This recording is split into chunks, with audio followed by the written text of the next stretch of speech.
Hello, Durud and Shalom. Guys, we haven't had a Rage live stream for a while.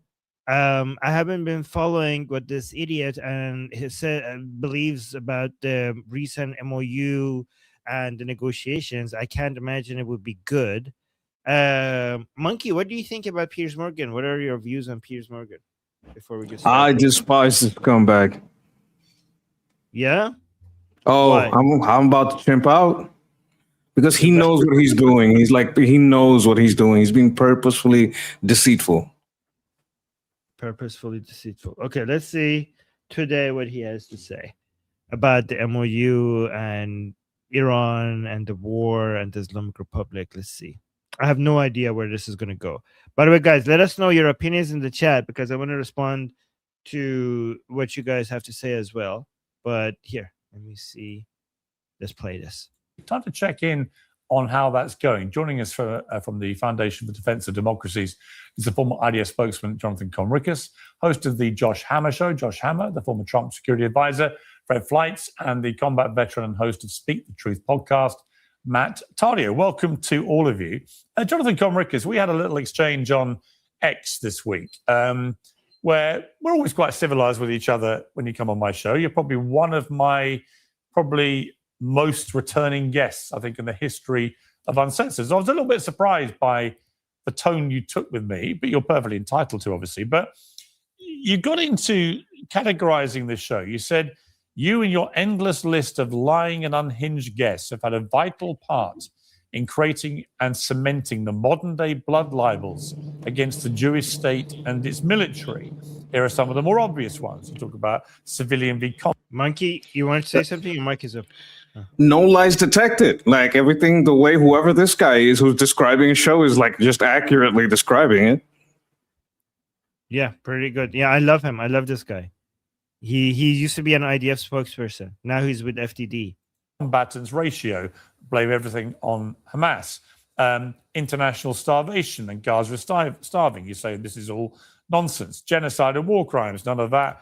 Nothing to see here. Killing of journalists, no, they're all Hamas. You say I could go on and probably prove that every libel and lie against Israel made up by the United Nations, Al Jazeera, and so on, and countless others have gotten oversized amplification on your show by you and your list of rabid Jew haters. They keep getting invited on your show to spew their toxic lies.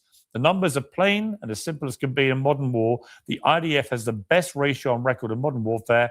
Even when you rely on Hamas's inflated numbers, Piers Morgan should stop peddling lies, propaganda, and libel against the only democracy in the Middle East that is keeping jihadists at bay.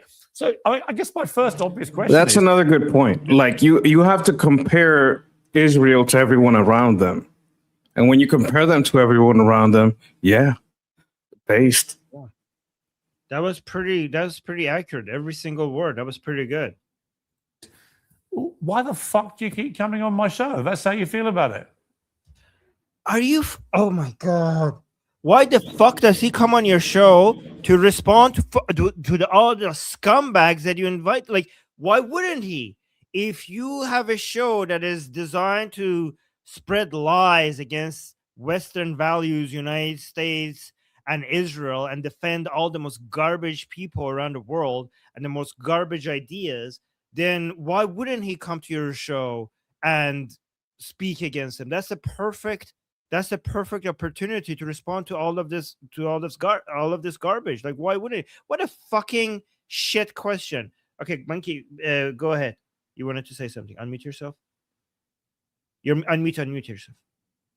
Because I had to mute you because when I'm speaking, when your mic is open, I'm hearing your fan or whatever. So that's why I had to mute you. But go on.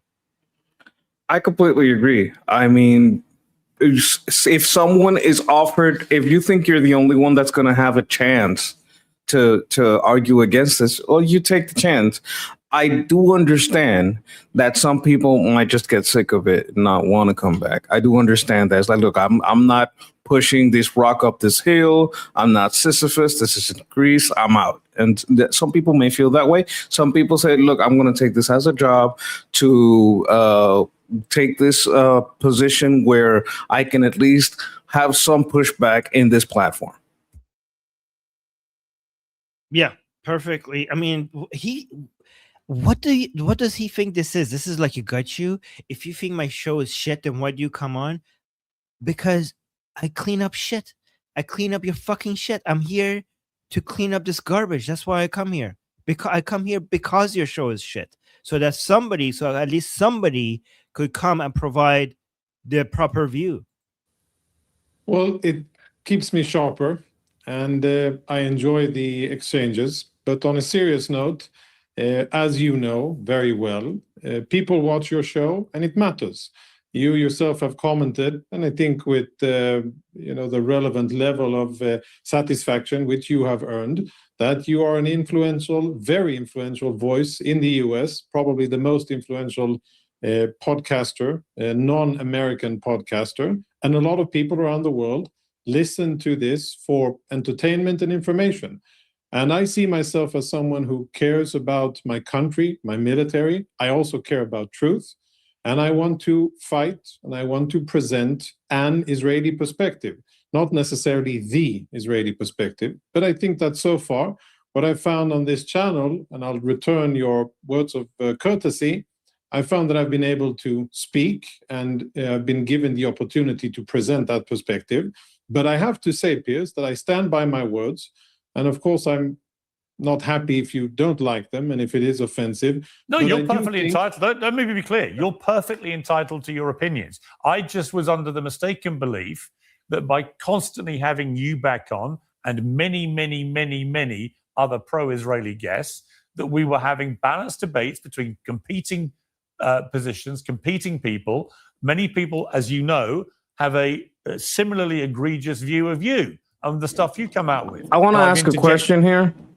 How many people are usually, against Israel versus how many are pro-Israel on these panels?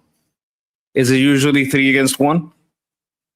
So the problem is that even if it's equal, they don't get treated equally. What Piers Morgan does, he pretends to have a show that is uncensored, and then he brings people with different views, right? And then the people who agree with him, he just lets them go on and on and on and on. And the people who come and disagree with him, he constantly interrupts them and he doesn't let them finish. Hang on. Yeah. Is that what he does? Exactly. That's exactly what he does. That's exactly what he does. And not only that, he uses other people. So, for example, if somebody, here's another thing he does. When somebody is saying something that he agrees with, if somebody interrupts them, he comes in and he moderates and he holds them back more often. But if somebody is saying something he disagrees with, then if somebody comes and interrupts him for Piers Morgan, he just lets it go on. He doesn't moderate. And when the other person complains that I'm being interrupted, Piers Morgan comes and both sides are like, oh, okay, both of you need to be civilized. Even though the person that was disagreeing with, like, for example, if somebody defending Israel and they get interrupted, they weren't interrupting the other person, but Piers Morgan comes out and acts like both of them. If he gets forced to stop them, to stop the interruption, he acts like both sides were interrupting. So he's basically, it's a more advanced version of censorship. So it's not Piers Morgan Uncensored. Is Piers Morgan making censorship look like uncensored? That's two-tier moderation, more like two-tier policing in the UK. He's got two-tier moderation. Perfect. Two-tier moderation. And yes, exactly. Perfectly said. That's a perfect summary of what happens here. Yeah. A few times when I felt that's got too ad hominem. I was just surprised that you decided to lay into me for platforming people that you categorize everyone, it seems, who's criticized Israel as a Jew hater, right? Which I think is a grotesque mischaracterization of most of the people you're talking about. And I think that it also plays, to me, it plays into... That's a straw man. He didn't say everyone. That's a straw man. You know what you're doing. To this extremely insidious aspect of the whole debate since October the 7th, which is any criticism of Israel or any criticism of the IDF or any criticism of Benjamin Netanyahu. Shut the fuck up. That's not what he's saying. That's a fucking strawman. You know he was not making clear. So it's interesting. Like, I could come here and say like, holy shit, that motherfucker who is saying, I don't know, Jews suck the blood of children is a Jew hater. And people will come like, oh, so you're saying any criticism of Israel is Jew hating? And I'm like, no, what the fuck? That person is literally saying that Jews suck the blood of children. Like, oh, Armin thinks that you cannot criticize Israel. That's basically the straw man that is happening here. That's right. Absolutely. Yeah. The whole debate since October the 7th, which is any criticism of Israel or any criticism. That is not at all. When the fuck did he once say that any criticism of Israel is Jew hatred? Shut the fuck up. Shut the fuck up. Debate since October the 7th, which is any criticism of Israel or any criticism of the IDF or any criticism of Benjamin Netanyahu or his government, which contains some of the most disgusting headbangers in the history of governments anywhere in the world. I'm talking about Ben-Gvir, Smodrich, and others who openly advocate for burning Lebanon to the ground, who endorse these appalling, aggressive expansions. Not even Ben-Gvir has said like something like that, but even and Ben-Gvir gets fucking constantly attacked by everybody in Israel. I mean, even Netanyahu came out and attacked him for some of his extreme positions. What the fuck are you talking about? Like, oh, you have Ben-Gvir and Smotrich saying this, and you cannot attack them. Everybody attacks them. Most of Israel attacks them. What the fuck are you talking about? What the fuck are you talking about? Who comes out? Which one of these people is coming out and telling you that you're being anti-Semitic for attacking Ben-Gvir? Who the fuck are you talking about? What a fucking ridiculous straw man. Unbelievable. Like, for the audience, what he's doing, he is creating a straw man. He is creating an easy position to attack, then attacking it, and pretending that the position that he created is the position of this person. Any is a very broad interpretation about what he is against. He is against like very specific blood libels, very specific accusations. He's not against all criticism, but he is against some pretty ridiculous criticism about Israel and some pretty forgiving or, delusional interpretations of what Hezbollah does and what Hamas does. Like, these are not nice people. These are people who infiltrate a nation and, are basically a colonizing force on the part of the IRGC. These people, like Lebanon, just signed a deal with Israel because they don't want to have Hezbollah there. Now, to say that it gives it such a broad interpretation to the straw man that you created that it makes the other person seem like, oh, is that what? Oh, so you are telling me this other person's position, and by what you're telling me, this other person's position is ridiculous. So that's what a straw man is. He is creating an easy position to attack and assigning that easy position to attack to this person. That's not this person's position, but he created a position for them that it was easy for him to attack. That's what a straw man is. Amazing. That's a good one.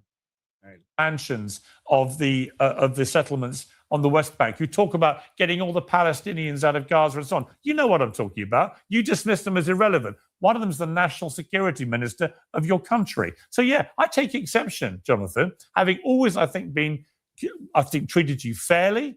I've interjected when I felt you've been treated in a particularly unpleasant ad hominem way. And to see you spray gunning your verdict on this show as presenting a platform for endless Jew haters to spread blood libels, and in the process, just disassociating yourself from any criticism that's come Israel's way. That's a false equivalence. Legitimate manner for a lot of.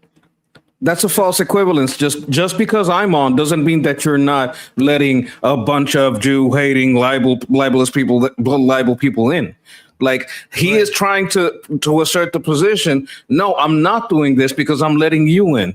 And because I'm letting you in, that means that your description of these other people is inaccurate. No. My being here or his being there does not mean that his description of those other people is inaccurate. Like, one doesn't cancel the other one out. Yeah. Also, another thing is that it's not just that he brings them on; he brings them on and he agrees with them on the worst points. And also another point he's making here is like, oh, you're basically not criticizing yourself. Like, what the fuck are you talking about? Like, when I'm like, let me listen to this part.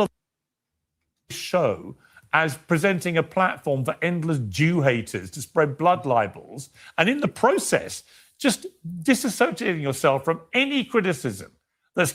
Like, what am I supposed to do when I'm criticizing somebody? Do I need to add a section under it where I criticize myself? Like, is that what his expectation is? Like, if I make a post on X making criticism of Piers Morgan, is it my responsibility to be like, okay, to be fair, here's a paragraph for criticism of me? Like, I don't understand what he wants them to do. Like, can you explain this? I think it's a ridiculous position. He is trying to add another qualifier to the interaction that doesn't need to be there. Like, if I am talking about the type of people you're bringing on, that doesn't mean I have to like, oh, criticize myself. No. Forget what I say. Let's say you're totally fair. Just pretend he's totally fair, right? And you know, he's pretty much just sits in the background and eats popcorn. It doesn't take away from the fact that you are that he's given an accurate description of the people that are coming on. To then say that he has to somehow also give both positions on his arguments is ridiculous. It is ridiculous, yeah. Come Israel's way in a perfectly legitimate manner for a lot of the awful things, frankly, that the Israeli government has been allowing to happen on its watch in the last 4 years was incredibly disappointing. Because I'm like, if like right there, everyone that could. He's showing bias. All the awful things that the Israeli government has done. Like, he's already taking a position. He's not saying there is a possibility that Hamas is lying. There is a possibility that they're faking some of these videos, that some of these children affected by the chemicals they're children affected by your inbreeding. That's what's affecting these children. It's not the chemicals. It's not the famine or the starvation. It's something else completely. Some people call it Pollywood. Or like Bollywood, but about Palestine, where they're faking these videos. And there's lots of evidence that these videos are fake and faking the data. So he once two positions are had, he consistently takes one position. Like, I find it hard to go against Israel in some regards. Like, my biggest criticism is they're too nice. But you know what? I'm sure that's not a criticism that Piers Morgan is going to have. Yeah, also, Jonathan here has criticized Israel plenty himself.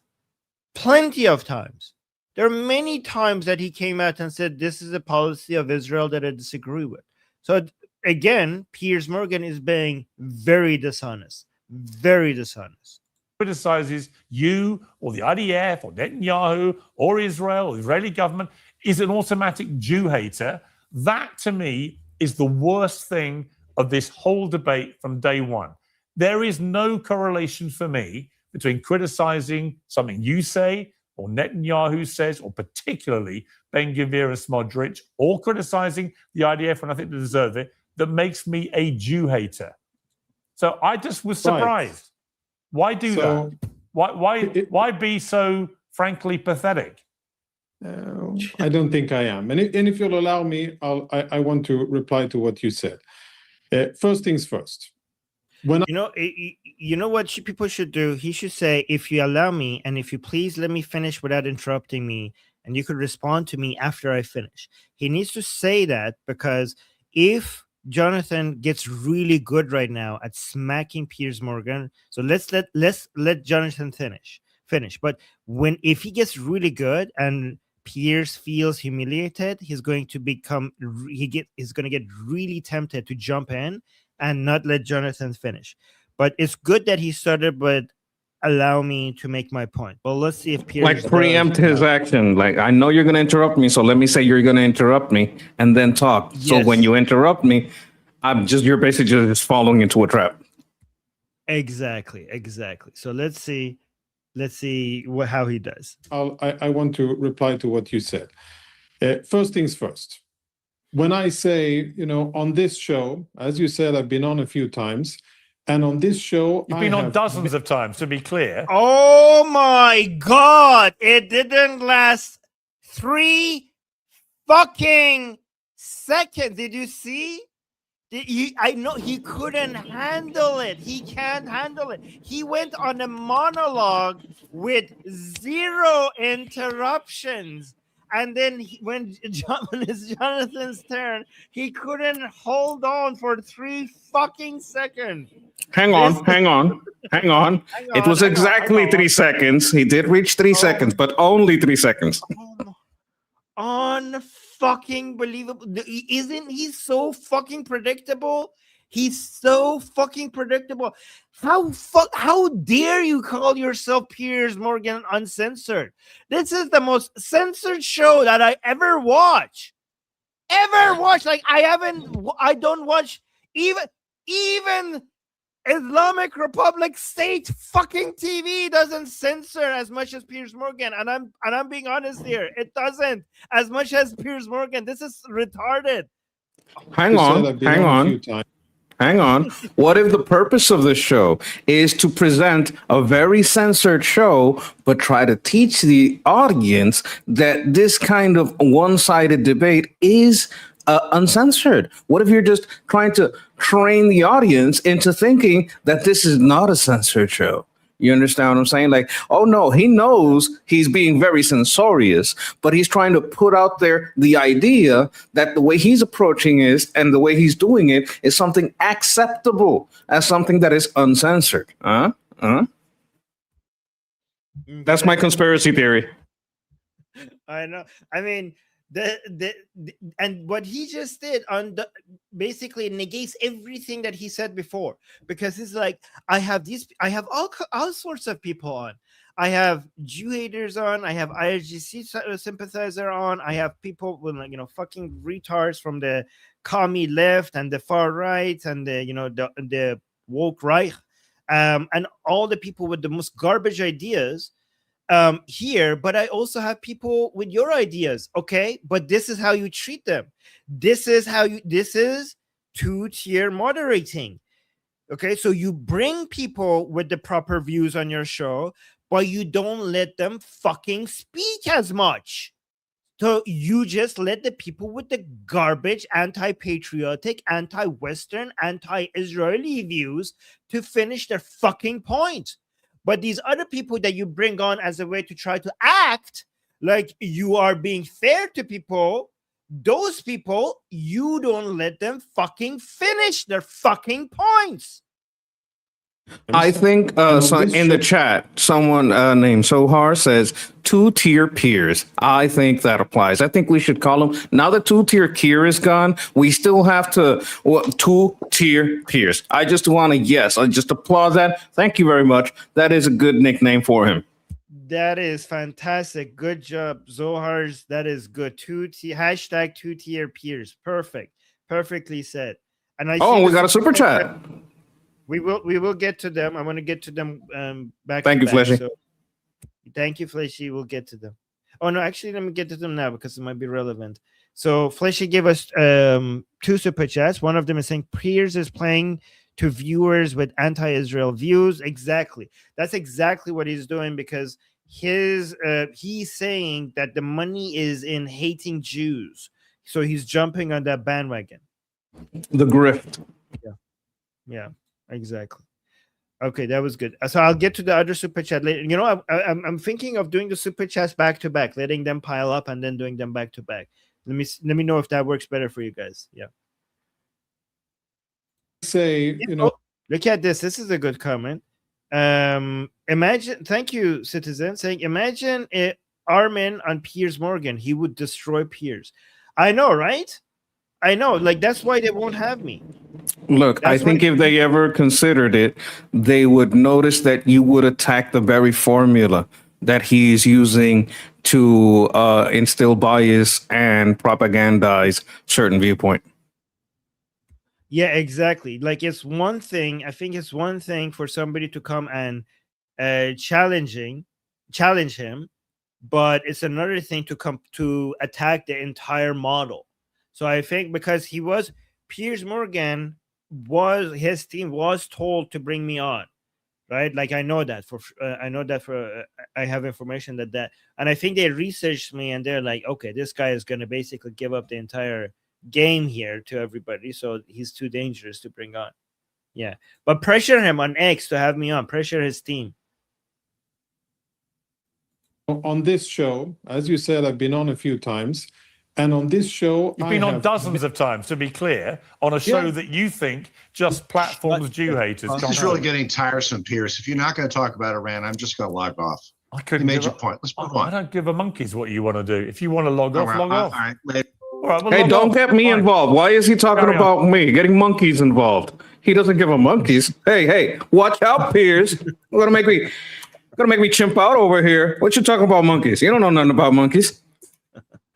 Oh my god. Oh my god. So that guy quit. So he was frustrated because what is this? He's like, I think the other guy was frustrated because he was told we're going to be talking about Iran, and Piers is talking about his personal beef with Jonathan. So he left. Okay. They do that sometimes. Like I've heard from other people, hey, they tell you that this is gonna happen, and when you get there, it's something else. Something else. Yeah, exactly. Jonathan. I'll try to be brief. And Anybody else wants to respectful of log the off? others I will come to other guests, but if anybody else wants to log off, I don't think it's surprising that I would want to have this out with Jonathan. This is, you know what's happening? This is another good excuse for Piers to eat into Jonathan's response time, right? So he had his own monologue. So now that guy quit, let me talk about that a little bit more, and basically not let Jonathan make his fucking point again and reduce his time to response. Again, interrupting again. Stop. Oh my, yeah, exactly. Oh my God, stop fucking interrupting. Jonathan is trying to. If this is the second time Jonathan is trying to make his point, and you interrupted him again. Even what he said on a public platform about me and the show. So I'm going to finish that conversation, then I'll come to the other guests. Yeah. So being respectful of others and the time, I'll try to be concise. One, on this show, you have had a long list of people who I deem are hypocrites. Why do I think that they are hypocrites? And why do I think that their criticism of Israel is actually a facade, a front for good old-fashioned Jew hatred? Is because all of the topics that they allegedly care about, civilians in war, Christians being wounded or maltreated, journalists having a bad day at the office or even getting wounded or, God forbid, killed, and humanitarian aid, international law, media freedom, a long list, international war and the ratio of non-combatants versus combatants killed in urban warfare, terrorism, sexual violence. The list is very long, and so many of the people who have been repeat offenders on this show, Anna Kasparian, Cenk Ugyur, Mehdi Hassan, and many others have gotten this powerful platform, and they haven't had to face questions like me. They've been given free rein to spew, frankly. Absolute hatred, nonsense. That I've always hatred. challenged. Shut the fuck up! He's not finished making his point.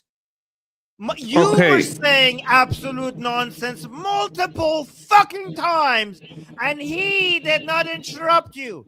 Mute your mic, Monkey, before I'm finished.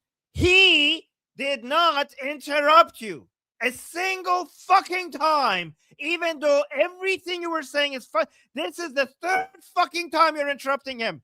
This is why you're censored. This is what, if Anna Kasparian and Cenk Uygur, if they were here, you wouldn't fucking interrupt them. You would let them spew their fucking garbage. Their fucking anti-Jewish, anti-Israeli garbage.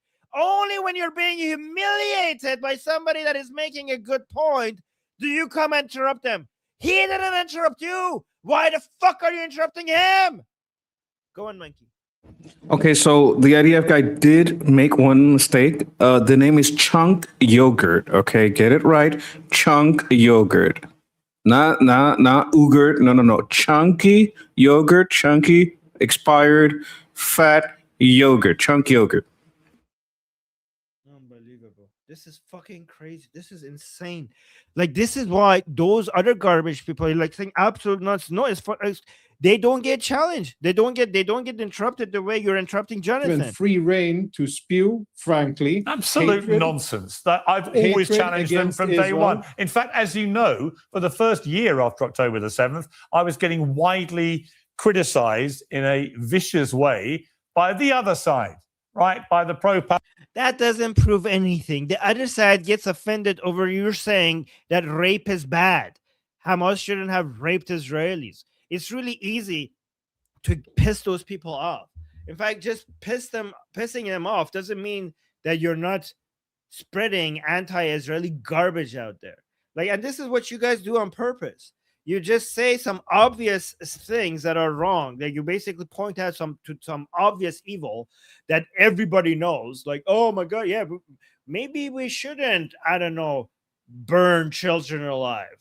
And then the other side, like, oh, fuck you. Like, oh, look, so I'm being attacked by them. So that means that you can't accuse me of being anti-Israeli. Fuck off. Palestinian side who felt it was outrageous that I was defending Israel's right to defend itself or moral duty to defend itself after October the 7th, which I still believe. Also, another point is that back then, after October 7th, Piers Morgan saw that the money is in coming out and being like, oh, guys, Hamas bad. That's where the money was for a very short amount of time. So that's why you were there. But then, as we predicted, everything switched soon after, and now the money is back on attacking Israel. So if you were being attacked back then, was because the money was in attacking the people who did October 7th, which lasted only this long. And then as soon as you saw that now the money is in attacking Israel, you switch sides immediately. It's like saying, right to do. Right, so Go on. it's like saying, oh, you know what? I didn't rob the bank 5 years ago, so that's absolutely perfectly evident that I didn't rob the bank yesterday because look at the videotape from 5 years ago. I wasn't there, right? Just that because you didn't do something before, that doesn't mean you're not doing it now. Perfectly stated. Perfectly stated. itself after October the 7th, which I still And I believe remember you it had a asking a lot fundamental of right to people- do. Right, so Yeah. I've been attacked by both sides. The surprise with you, Jonathan, is that you have come on this platform more than any of them. And I've always been fair-minded to you. And yet you decided to disparage the show, to trash the show, trash me by association, and brand pretty much anyone that you don't agree with about this. And bear in mind No, the that isn't what I've subtext, said, which is Piers. Shut up! He's wanted to interrupt you now. You interrupted him, so let him interrupt you. one that you don't agree with about this. And bear in mind No, the that subtext, isn't what I've said, which is Piers. that Piers, that Israel isn't what has I been have getting. said. He is doing- becoming increasingly. He is doing exactly what he says is being done about Israel. Any criticism of Israel, you understand, is anti-Jewish. No, any criticism of Piers' show is anti-Piers, apparently, right? So he's doing the same thing. The same thing. He's being a complete hypocrite, right? Because any criticism of the show now just means you're like, a Piers hater, right? And he does deserve his hate far more than Israel, right? For what he's doing right here. But he is literally doing the same thing, right? He's not accepting any of these criticisms, right, of the guests because they're not even of him. He's saying this show has terrible guests. Like, I'm guessing this person would like better opposition because there are maybe, sometimes it's good to have terrible opposition because it kind of steelmans you. But I'm guessing even he would like better oppositions, better arguments against his point. And he's not getting that. What he's getting is like pure dribble. So he's doing the same thing. Any criticism of Piers Morgan is just, you can't do that because that's Piers hating or something. That's a perfect point. That was really well stated. A global pariah. And one of the reasons for that, which I find incredibly dispiriting as somebody who has a lot of Jewish friends and who's always supported Israel. Oh, I have Jewish friends. Oh, but that means okay. Wow. A global pariah. Oh my God. His struggle. Oh, he's carrying such a big cross over here. A global pariah. Oh. This is like I have some black friends, so I can't be racist kind of argument. It's right to exist. It's right to defend itself. All of those things. The most dispiriting thing is You look at the standard that they have here. Okay, so these people, this is the most strategic way of attacking Israel. Okay, so you could go say that, hey, Israel is committing genocide. Israel is killing children. Israel is apartheid. Israel is filled with racists. And like, holy fucking shit, you're a garbage anti-Israeli person. And you're like, well, I think Israel has the right to exist. So that's your defense. Like, so basically, we should reward you. We should recognize you being fair because you think Israel shouldn't be fucking annihilated. You think that when Israel has a right to defend itself, you mean like every other fucking country? So you deserve credit for saying that this country that exists here should have a standing army? Like, that's what you want credit for? Like, imagine if somebody said like, yeah, fuck America. America is Western imperialism. America is a racist country. Americans are a bunch of like murdering fuckers and stuff like that. And I'm like, holy fuck. And I burned the American flag and this and that. And I'm like, holy fucking shit, you're anti-American, aren't you? And he's like, well, I think it should be able, America should exist. Right? Like, is that your defense? Like, I'm not saying annihilate all Americans. I'm not saying kill every American out there.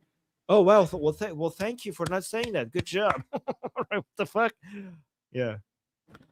Like one of the things that Piers likes to do here is I'd like to give an example of I did the bare minimum, right? So let's say this person is, instead of attacking Israel, they're taking care of a baby, but is being abused. The baby's getting no food, right? So Piers would jump in there, but you gave him water. It's like, okay, that's not enough. Doing the bare minimum is not enough. It's still abuse of the kid, right? That's the kind of argument. Wait a minute. What about the water? Water is very important. Do you know how much water humans need? That's not the point, motherfucker. There's a lot of points that you're not touching on because you're standing on this one point. Bare minimum. Yeah. Imagine if I go and like say Piers Morgan is a child rapist. And people are like, what the fuck, Armin? Why are you saying against Piers Morgan? I'm like, well, I'm not saying we should kill him. That's basically what he's saying. Like, yeah. Okay. Okay. All right. Okay. This constant refrain that any criticism immediately is actually about Jew hatred. No, it isn't. It is. Jonathan criticizes Israel. You fucking shit. You fucking shit. Jonathan himself has a history. This man that you're accusing of saying that any criticism of Israel is Jew hatred. If he says that, if he believes that, then why on earth he himself criticizes Israel? Are you fucking kidding me? I'm not. Immediately is actually about Jew hatred. No, it isn't. It is an appalling. You talk about blood libels. That right there is a blood libel. When it is repeated, and I'm not going to be in a contest here. You've got the mic. You're in the studio. I'm not even going to try to compete with your mic. I just want to say this: when people are given continuous platforms to come with their tired.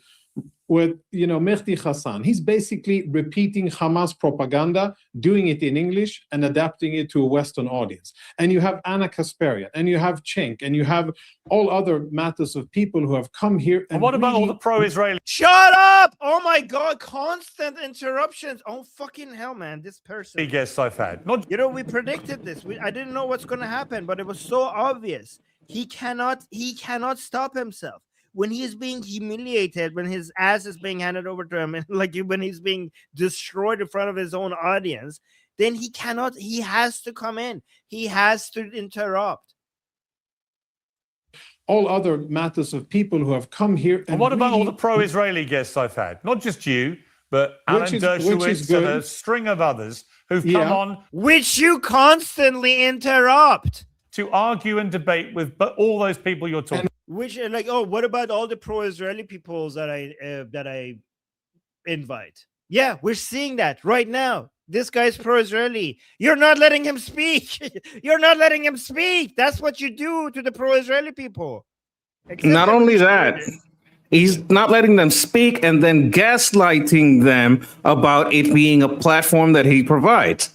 Right? Oh, I have you here as window dressing. I have you here as a token, but I'm not going to allow you to speak. I'm going to let everybody interrupt you, and I'm not going to stop them. But if you interrupt anyone else, I'm going to stop you. I'm going to let them speak, but when it's your time to speak, I'm going to interrupt you. So what I'm going to do is have you here as a token, as a window dressing to create the facade of fairness, but I'm not going to be fair. And the way that this lack of fairness is going to express itself is by me allowing other guests to interrupt you. If you interrupt another guest, I'm going to stop you, right? And when you speak to me, I'm going to interrupt you. Yeah. When you say that I, cast aside the entire show and that anybody who criticizes Israel is illegitimate, definitely not. Well, that's pretty much what you said on your expos. Yeah. On your show, you have heard me say several times direct criticism of the IDF, of wrongdoings, of the Israeli government, of various ministers who I think have made horrible mistakes and distasteful comments and been part of very negative developments. And I have said that clearly, unequivocally. When Israel, by mistake, hit a humanitarian, the World Kitchen convoy, by mistake, misidentified them for Hamas terrorists, we struck them. I wasn't spokesperson then, but I said clearly, this shouldn't have happened. And I'm happy that an Israeli by your officer criteria, then you must be reprimanded. In that case, you must be a Jew hater spreading blood libels. Anyway, let's move on. He didn't say that. He fucking didn't say that. You piece of shit. What a garbage of a human being Piers Morgan is. What a fucking garbage of a person he is. Go on. This is using him as a virtue signal. His virtue towards Jewish people by having this person on. He doesn't actually let this person speak. He doesn't actually allow this person to engage in debates with the other, constantly interrupt this person. But because he is having him on the platform, now he is using him as a virtue signal and a defense against people that would accuse him. He's like, no, you're not here to talk. When you talk, I'm going to interrupt you. You're not here to debate anyone else. When you do, I'm going to interrupt you. You are here to be my virtue signal, my token Jew, my window dressing. You're here to cover up what I'm doing here. You're just here as a virtue signal, a window dressing token. That's your position here. Your position here is not to state your point. You're here to give me credibility. That's it. That's all you're doing here. So I believe that's what's going on here. I believe that's why he has the guests on the as. It's not choice. It's the illusion of choice. It's not a fair debate. It's the illusion of a fair debate. It's just virtue signaling and window dressing and tokenism when you treat the guest with an opposing view in this matter. I mean, that's what I believe.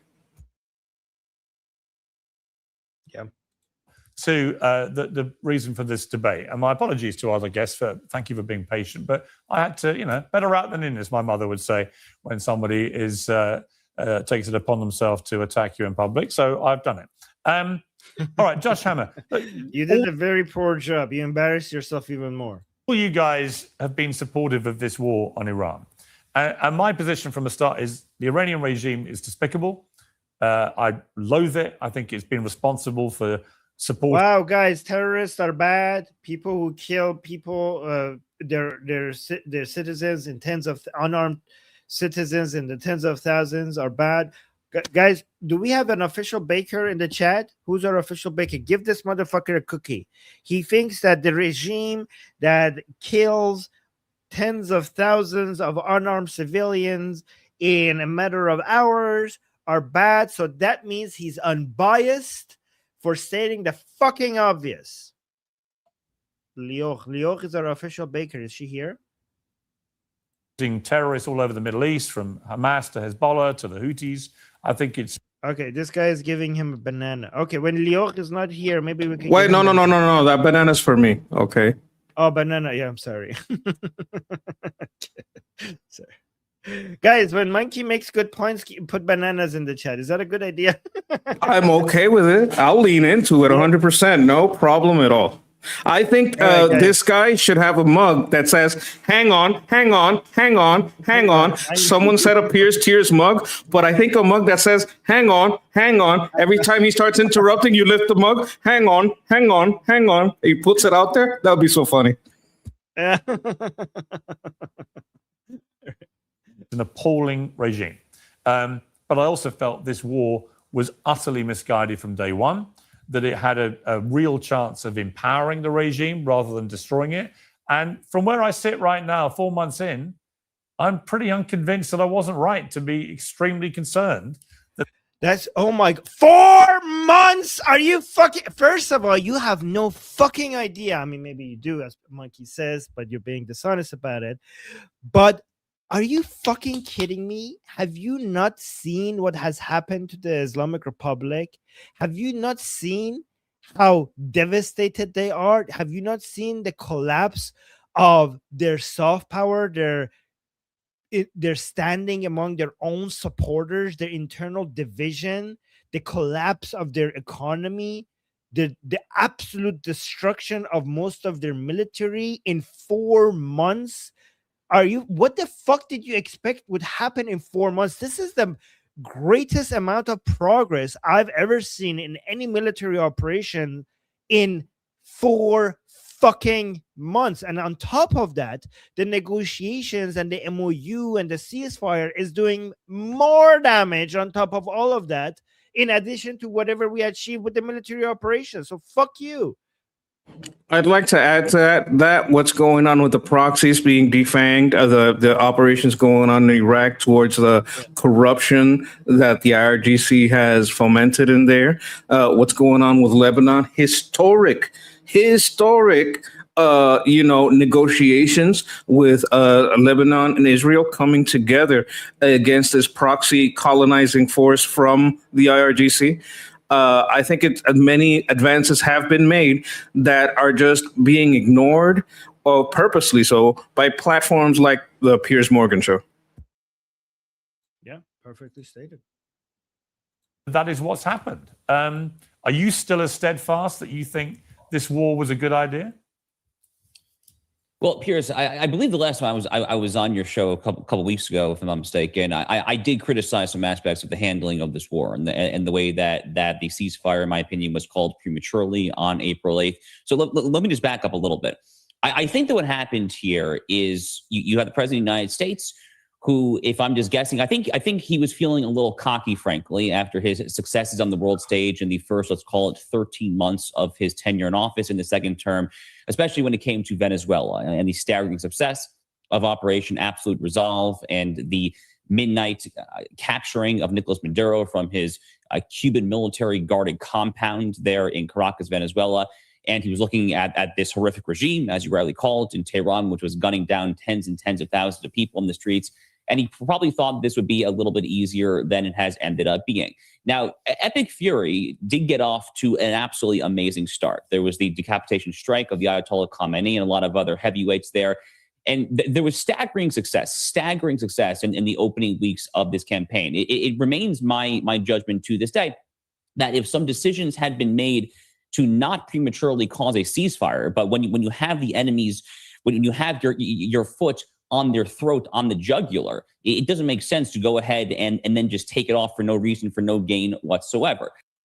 I mean, there are 3 points here that he's not taking into account. First of all, if the number of missile interceptors that you have gets too low, it would be irresponsible for you to continue using them, given that the United States has other enemies, and with not enough stockpile of missile interceptors, you will be putting Americans at a lot of risk, given that you don't know what's going to happen somewhere else in the world. That's one. Two, a couple of months before the midterm elections, if you continue with these military operations and you keep the gas prices high, you're basically gifting the Democrats even a bigger win than is predicted in the midterms, meaning that after that, you wouldn't be able to do anything when it comes to military operations, because the Democrats would have so much of an upper hand in the Senate and in Congress that they could basically put so much barriers in your way, so you wouldn't be able to do anything after that. So a couple of months before the midterms, you had to bring oil prices down. And third of all, again, if you don't know this, come talk to me and ask me, because I am seeing what the negotiations and the ceasefire, the MOU, is doing to the Islamic Republic internally. And I could argue, I could show you that the damage is similar, if not more, than the damages caused to the Islamic Republic by military operation. The damage to their soft power and the internal division that that's causing is even more significant than the damage caused by the military operation. The military operations was needed to cause the power vacuum that causes all of this division, but together they're working beautifully. And then the last thing is what Monkey pointed out, is that even during the ceasefire, the Americans are not just sitting back and watching, they're defanging the Islamic Republic in Iraq and in Lebanon as we're speaking. So they're taking advantage of the ceasefire to go get busy in other places, cut out the tentacles of the Islamic Republic in other areas. So those are the 4 points that you need to be adding.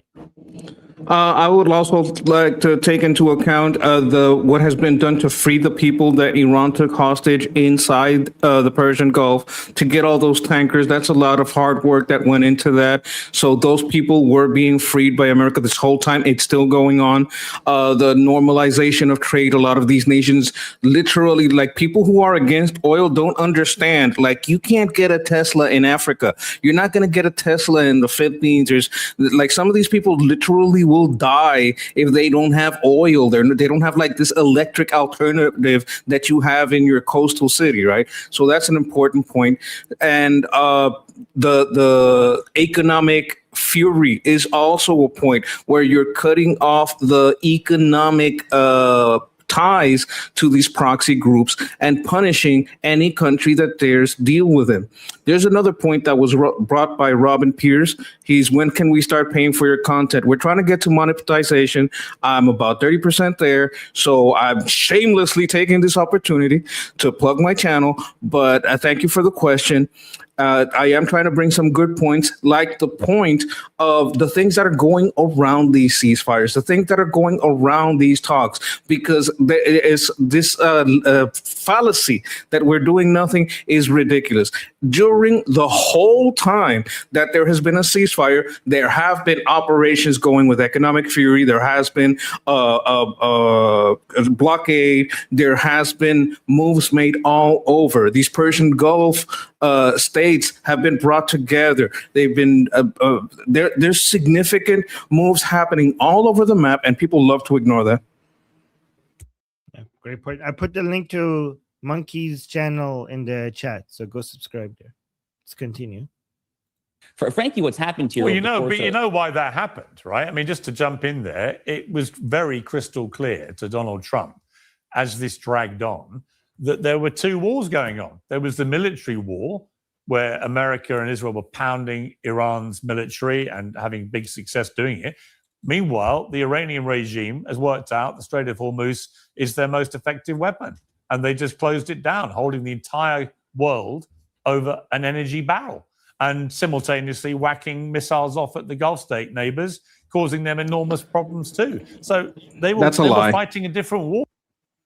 That's a lie. That's an absolute lie, because what happened was that the market adjusted to safer options to get that oil from other places. The spike was never as pronounced as $1.50, $2 a barrel. I think at its max it was about 112 or something like that. I don't think it even reached 125. So there wasn't this large spike that he's talking about. So when he's talking about having the world over, a barrel, I tell you who was over a barrel: China. And China's not our friend. China is the funder of the IRGC, the provider of weapons, the provider of surveillance against the Iranian people is China, and those are the people who suffered the most here. It wasn't it wasn't the world's energy markets. The world's energy markets did have to adjust. The suffering that was had with some tankers being stuck, yes, that was a problem, but it's the problem that was continuously resolved by the U.S. Navy, slowly and surely getting all those people to safety. So this false equivalence that Iran has some kind of power, that now that they were able to close the strait, no. What was shown is that it's the USA who can actually hold the blockade longer and make Iran have to come to the table, even if they have to do it, behind closed doors, so their people won't tear them apart. Oh, yeah, pretty good. Okay, that's pretty good. Oh, and Trump. Oh, by the way, look at this. Oil prices dropped below 72. This is crazy. Month over month is down 17%. This is a huge success for Americans. Like, I don't know what Piers Morgan is, what the fuck is he watching? But this has been an absolute success for the Americans. I believe what needs to be hammered home is that they've also been all this time lower than under Biden, and most prices on everything have been lower than under Biden, which is a message they have to get out during the midterms. If there's any flaw in what the American military did, is they were too damn good in Venezuela. It was so good and so fast that people thought that this could be done everywhere fast. And you know what? That was a special case. You can't be that fast everywhere. And, it's hard to say that my criticism is that someone is too good, but that's as close as I can get, right? Like, obviously, if it were up to me, we'd be back, to the boom boom times. But, we got to resupply. There's things we got to do. Armin covered some of this. So, yeah, the only flaw here is we were too good in Venezuela. And now people think you could just do that everywhere. It doesn't work that way everywhere. Yeah. Eventually work this out, right? So all the warmongers in his administration who were urging him to keep going, it's like, well, you can, but it's crippling the economy and it's paralyzing the global and crippling the economy. What is he looking at? Crippling the economy. The job market is unbelievably beyond everyone's wildest expectations. Oil prices have dropped 17%. S&P 500 is up 21% year over year. Holy fucking shit. Like, every time I look at this, I get he's too excited. Look at that. What is he looking at? What is he? Inflation is lower than people expected. Job markets are better than people expected. The stock markets are every week reaching historic highs. So what is he looking at? I think he's looking not at America, like in all these European places that they have their European regulations. They don't want to touch nuclear. They're doing everything wrong, right? Within their policies, within their economy, within their tax system. Oh, they're suffering a lot. Like, the loss of that energy import is very bad for them. But that's a lot to do with their terrible, terrible local. And this sometimes happens in the U.S. too, where some places in the U.S., they're not feeling as much of the relief. But the reason they're not feeling as much as the relief is because they are ruled by Democrats. And the Democrats put in a lot of regulation that's overburdensome.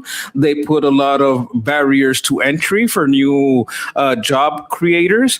And they take a higher tax cut. So everyone leaves. Like, everybody's leaving New York. So you're not going to find a lot of growth in jobs there. But that's not because something is being done wrong in the war or the markets. It's because of the local policies. So when he's talking about people not feeling it, well, maybe they're not feeling it because the place where you are, your rule sucks. You're being ruled by a bunch of lefties that are an impediment to business, an impediment to growth, an impediment to actual labor, because labor is a deal made between the employee and the employer. Like, this third party coming in and trying to, dip its beak in and get its cut and assert some kind of dominance because that's how they think they're doing good. That's the problem you're having. That's where you're not seeing growth. Anywhere with a fair market, anywhere with a fair labor deal where you can deal more directly with your employee, those places like that, it's going great. Perfectly stated. Okay, let's continue. Energy economy. And somebody's going to have to give here. I think that's why he did it. Look, so shutting down the Strait of Hormuz is the first thing that the regime does in literally every war game that's ever been war game between the United States and the Islamic Republic of Iran. So that was easily foreseeable since day one. I think that there were some other missteps along the way. So one, again, getting back to Venezuela, we probably overestimated the extent to which the United States could just go into Venezuela and to take those Venezuelan oil assets, combine them with our abundant assets here in the United States, and then to make up for the oil shortfall caused by the closure of the strait. But you did. Simultaneously, I think we probably expect a little bit more help. Oil prices never reached anything above $130 per barrel. It went to 120 only for like 5 fucking seconds, and then it was mostly below 100. From, among other entities, NATO, and also our Sunni Gulf Arab allies, who were not really doing a whole lot on the ground. They looked at this joint American-Israeli operation and basically decided to not get involved as well. So there were various things that could have happened. But fundamentally, my criticism is that when you go back to the April 8th ceasefire and then continue through this whole MOU ordeal, which is still going as we speak today, it kind of has the feel, Piers. I know you're a soccer fan or a football fan, I guess you would say over there, and this is during the World Cup. It kind of has the feel of going back onto the pitch after a halftime lead, let's call it 4-0, 5-0, and then essentially just begging for a draw. And I'm just not entirely sure that is the proper mentality, whether it comes to the World Cup, whether it comes to any sport, or frankly, whether it comes to matters of war and peace as well. Okay, Matt Tadio, welcome back to Uncensored. Where's your head with this war with Iran and the apparent deal, which is not a deal yet? Yeah, I think the memorandum of understanding sucks, to be quite frank. And then I'd have to turn around and I have to ask you, what is your opinion? What an actual victory with Iran for the United States would look like? I can state the United States goals, but I'm curious, in your opinion, Piers, what you think an actual victory would look like. Well, I just think it doesn't. To me, it doesn't look. It can't be gained purely on military firepower. That wasn't the fucking question. He asked you what victory looks like. You're saying that victory cannot only be gained with military firepower. I mean, doesn't that negate your own fucking point? If it can't be gained only with military firepower, maybe then therefore the military firepower and the economic pressure plus the negotiations is the combination of what we need. So that negates your own point, and you're not you're not answering the fucking question. Causing enormous damage to Iran's Navy, Air Force, and so on, for the reasons I've outlined. Totally in other words, so this guy made a mistake. You made a mistake. Like, it was your turn to speak, and you asked Piers Morgan a question. So now he's going to use that opportunity to now go on in his monologue, and he's going to eat in your time, and you're not going to be able to make any of your own points. So what's the victory? What's the victory in your mind? Well, I'm not sure, because to me, okay, if you're not sure, then shut the fuck up. If you don't know what victory looks like, how could you tell that you're not achieving victory if you don't even have a sense what victory would look like? Goals were originally going to be regime change. There was a belief driven by the Israelis. That wasn't a stated goal, Piers. Well, Piers, it was actually. It actually was by. No, it was never stated that was what. He's lying. He's fucking lying. It's literally lying. He's literally lying. Like, not a single time they came out and said our goal is regime. The Israelis. That wasn't a stated goal, Piers. Well, Piers, it was actually. It actually was by. No. Well, Donald Trump when actually did Donald Trump state that was an actual goal? It was one of the things he talked about at the very start of the war, right? Oh my God! Talking about regime change is different from saying they stated that their goal is regime change. Just the mere mentioning of regime change makes it so that the official position of the White House is that our goal is regime change. Are you fucking kidding me? So just by so they cannot talk, they cannot use the words regime change, and if they do, that becomes a stated goal. Like, they talked about it. Yeah, they fucking talked about regime change. They never said that that's their goal. Do you not know the difference? That's how you move the goalpost and put in a lie. So how do you pass the lie? How do you excuse the lie? You said, well, they talked about it. It's still a lie. He knows he's lying. He knows that wasn't a goal. Like, he's not stupid. He's evil. He knows this was never a goal. Like, yes, he also talked about it not being a goal.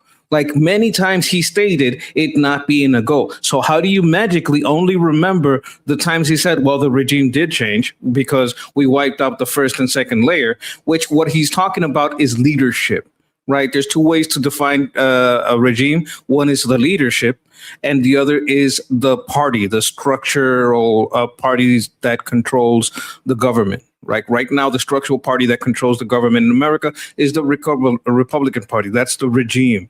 Like if God forbid it, something happened to Trump, the regime wouldn't change. The administration wouldn't change. It would still be in power. That's one definition. The other definition is the heads of state. Like who is the regime? Well, the regime is now Marco, Vance, and Trump. Basically, those are like the top three. Right. So there's some differentiation here, but it was never stated as a goal, which is the main point here. It was discussed as far as have some people been eliminated? Yes, some layers have been eliminated. Is that the goal? No, it was repeatedly stated that that was not the goal. If it happens, it happens, but that's not the goal. Right. So I think he's being purposefully deceitful here. I don't think it's a coincidence. I don't think he's just forgetting, because he would have to like remember a lot of stuff and forget a lot of stuff to make this point. Zohar saying he's not stupid, he's evil. Quoting you, saying monkey is awesome. I love when he speaks. She also gave you some bananas. Thank you. Thank you. Okay. But then we got it. Here's a good question. Somebody saying you don't ultimately think Trump wants regime change. Okay, so wanting something and making that your goal is different. So let me actually explain what I mean. Right. So imagine if you have a company and I say like, okay, what's your goal? And you say my goal is for my company to get to $10 million in revenue, annual revenue by next year. All right, so that's your goal. Does that mean that if you reach 50 million, is that not, would you, so if I say like, well, wouldn't you want 50 million? Like obviously if your goal is 10 million, it doesn't mean that you wouldn't want 50 million annual revenue. Yes, you would like 50 million, but that is not your goal. Your goal is 10 million. If you get 50 million annual revenue, that is a desire. That would be something that you would like, very much so. But something is different from the goal that you have set for your operations. Does that make sense? Is that a good example? Let me know if that makes perfect sense. You're not going to throw those other 40 million into the garbage. You're going to keep that gain. Okay. Yeah, like, oh no, our goal was 10 million annually and we have like 50 million. That wasn't our goal. So yeah, you're going to appreciate that goal. All right, let's continue. Great analogy. Okay, great. Thank you, Naila. And that's the problem. Then he changed the goalpost. Let's stay. But hang on. Let me stay finish. intellectually honest. You made a mistake. You basically opened the door for him to come in and just now do his own thing. This guy is not going to let you make your point anymore. Then he changed the goalpost. Let's stay. Hang on. Let me stay finish. intellectually honest. Finish my answer Stay to you. intellectually honest, Piers. A reporter had asked him about it, and he had responded by stating that it would be good. Yeah. But he never stated it was a goal. And as a matter of fact, we can go back and we can reference a report that actually got put out by Donald Trump turning down specifically regime change. Let me finish my answer to you. So he stated it would be a good thing, which many people took to mean he wanted regime change. He also had been very public about this is another false analogy. The question is what goal, not what many people take to mean. When you're doing a meeting with your military and you're stating what the goal of an operation is, it doesn't matter what many people take to mean. This is part of the false equivalency that is made. Like some people say, well, many people agree that there's a genocide. I don't give a fuck what many people agree. Is it numerically true? So here is going, many people took to mean. What many people took to mean doesn't fucking matter. What matters is, was that a military goal in the planning with the generals and the admirals? Exactly. Like, oh, we had this perception that this was the goal, therefore that was the goal. No, fuck you. It doesn't work like that. And how this could go on and so on. So people thought that's what he was getting at. But then he made it clear as it went on. No, okay, it's all about stopping their nuclear capacity. No, that was what he was saying from the very beginning. Are you fucking kidding me? That's another lie. That's another lie. Like, one of the things that was specifically referenced was the material, how much of it there was, and what they could do. I think they had enough for 3 nuclear bombs. I think they demonstrated that they had the capability to reach Diego Garcia, which means they could also reach Europe. So they had the ballistic missile capability to reach very far, and they had enough, as ready as it was. Like, you don't need to change anything in 60% uranium to make it a dirty bomb. It doesn't have the explosive force of a nuclear strike, like a full-fledged nuclear bomb. But you can already do so many radioactive damage with that kind of bomb that it's a clear and present danger. And one of the stated reasons for the operation was that clear and present danger of what could be done with that munition as is, and how much worse it could be if it was further developed. Yeah. Bemused, because I was told this time last year in the 12-day war that had put back Iran's nuclear capabilities by decades. Turned out it wasn't even 8 months. So I was bemused. Correct. And then I was told, okay. You and me both. Then we read the New York Times report, a deep dive about the meeting between Netanyahu and the head of Mossad at the White House, in which they laid out a series of events, and I've repeated this many times, but it's worth remembering because it's not been contested, that if you took out the Ayatollah, which the Israelis had got intelligence they were going to be meeting the Ayatollah, these top people, if you took them out, then there would be an organic collapse of the IRGC's control, that the people would rise up and they'd all be too... That's bullshit. That's bullshit. If you take out the supreme leadership, the IRGC would have more control, but the regime as a whole will become weaker. And it will start the beginning of the Islamic Republic's collapse. And that is true. But the speed at which that would happen, I don't know where you're getting the information on where they, how fast they thought that would happen. Because if the analysis is that the killing of Ali Khamenei is going to increase the speed at which the Islamic Republic collapsing, that has happened. That analysis is correct. So we are years ahead when it comes to getting close to the fall of the Islamic Republic. Because of the killing of Ali Khamenei, we leaped years closer to the fall of the Islamic Republic. Just because it hasn't fallen yet, it doesn't mean that we haven't gotten closer. But go on, Monkey. That's not the trick he's playing, though. The trick he's playing is taking assumptions from the public on what's going to happen and generalizing them into being the goals. Do you see what he did there? No, because the public thought this, so that was the goal. He did it with the stated goal of regime change. Now he's talking like the plan was for the people to take over, like that was a White House plan. So he's taking the murmurings and the assumptions of the public and stating them as if they were White House goals that weren't met. That is the deception that he's doing. He's taking assumptions from the public and ascertaining them as White House goals that weren't met. Perfectly stated. Okay, good job. Let's continue. Collapse of the IRGC's control, that the people would rise up and they'd all be too distracted to think about the Strait of Hormuz. The first bit happened. But unfortunately, the Ayatollah got replaced by his even more hardline radical son, and the IRGC guys just bumped up.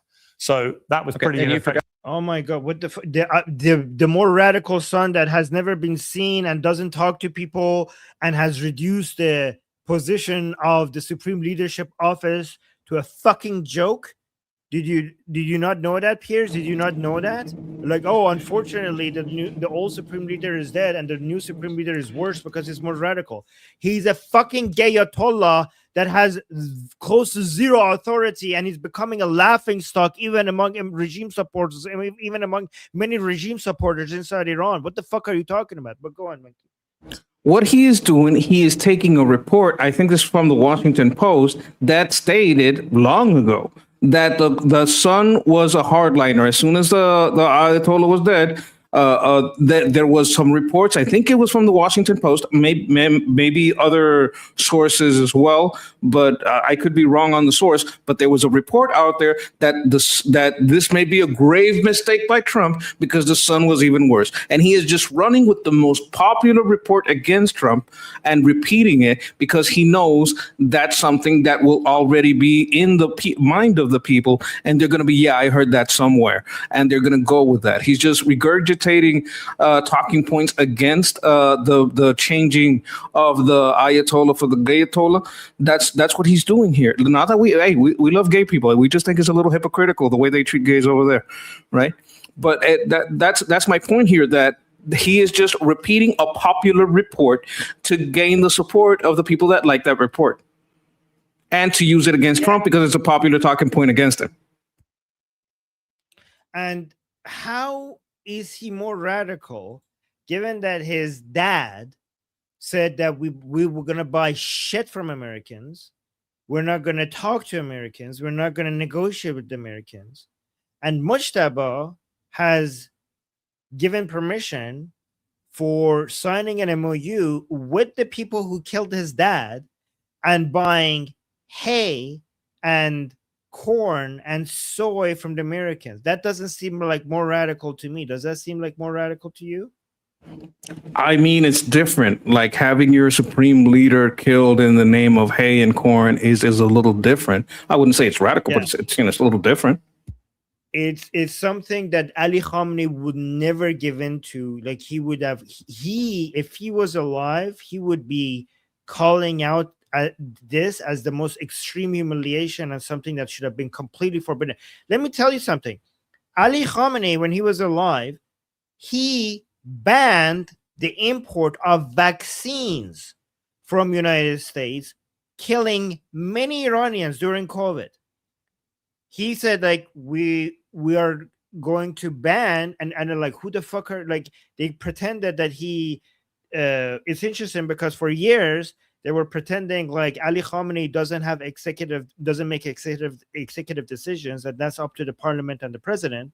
But during COVID, he came out and said no to any vaccines from the West, from Europe or from United States, causing hundreds of thousands of Iranians to die because of that ban, right? And a supreme leader that wouldn't even accept vaccines from Americans is now being said it is less radical than a supreme leader that is giving permission from buying corn and hay and soy from the Americans in exchange of them not being killed, which has turned into the most insane level of humiliation of the new supreme leader in the Islamic Republic. So yeah, not more radical at all. I seen someone in the chat said that they said if you die of COVID, you're a Sahid. What's a Sahid? A Shaheed, I think. A Shaheed? Okay. It's a martyr. Okay. Oh, you're a martyr. Oh, thank you. Now, I want to point out some of the hypocrisy here. I mean, you will see a lot of these people burn the American flag. They will burn the American flag all day. They won't burn the American dollar, right? When they find their treasure troves in Iraq and their all their corruption, what dollar do they favor most? It's the American dollar, isn't it? So these guys are a bunch of hypocrites. They reject a lot of American things, not the dollar. They love that dollar. Exactly. They have no choice.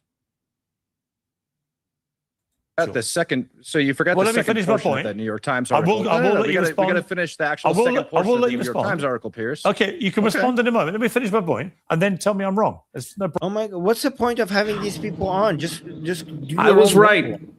It was a New York Times. It wasn't Washington Post. But he's stating what I stated. He said, no. You're referencing an article about the. I think that's what he's going to talk about. You're referencing an article about the sun being worse. This is not a reality. That's just an article you're repeating, a popular article in the New York Times. Yeah, exactly. Problem.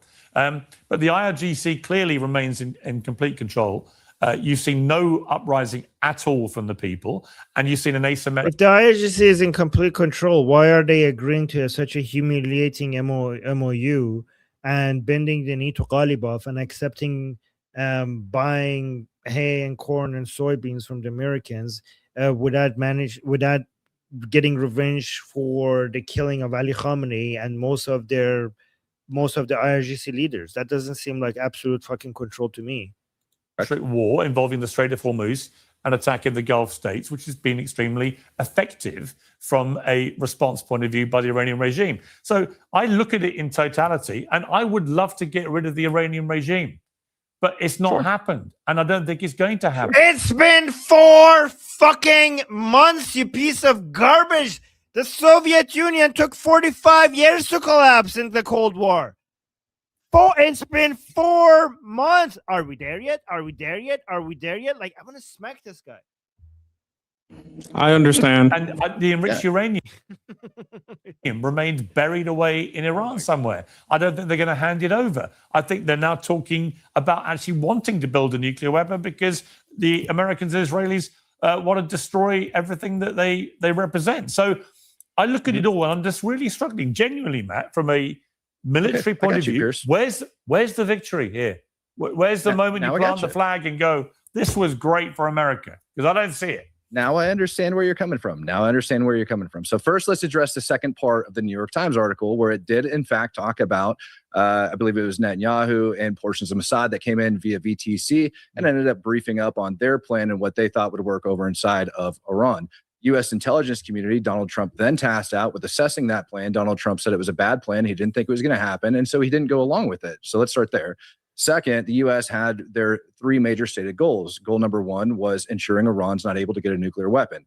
On that point, right now, when we look at that, we have confirmed now, and I'm with you, by the way, when it goes down to them saying that we set their program back decades, and then it gets into, February and March, where they state that they're 2 weeks away, and then just last week and the week before, Trump comes out echoing what the regime said, which is their enriched uranium, or the nuclear dust, as he likes to call it, is buried so deep and so underground that only 2 countries might have the ability to get it out, which would be the United States and Iran, which has led me to question why the hell did we go in bombing them in the first place? But regardless, this is what we call intellectual honesty, right? Yes, so that leads me to question. I actually appreciate it.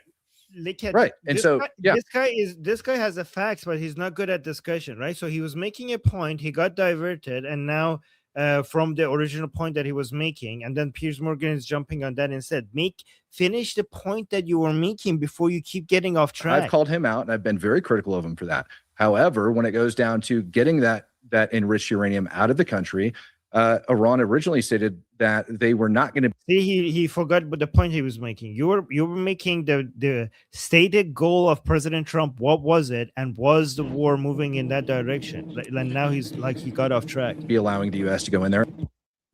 You go on, Monkey. Derailing and distraction is one of the techniques that, I know that this guy got off track, but we have to remember that he's also facing a guy that's, basically dedicated his platform to deflection, distraction, and moving away from a point.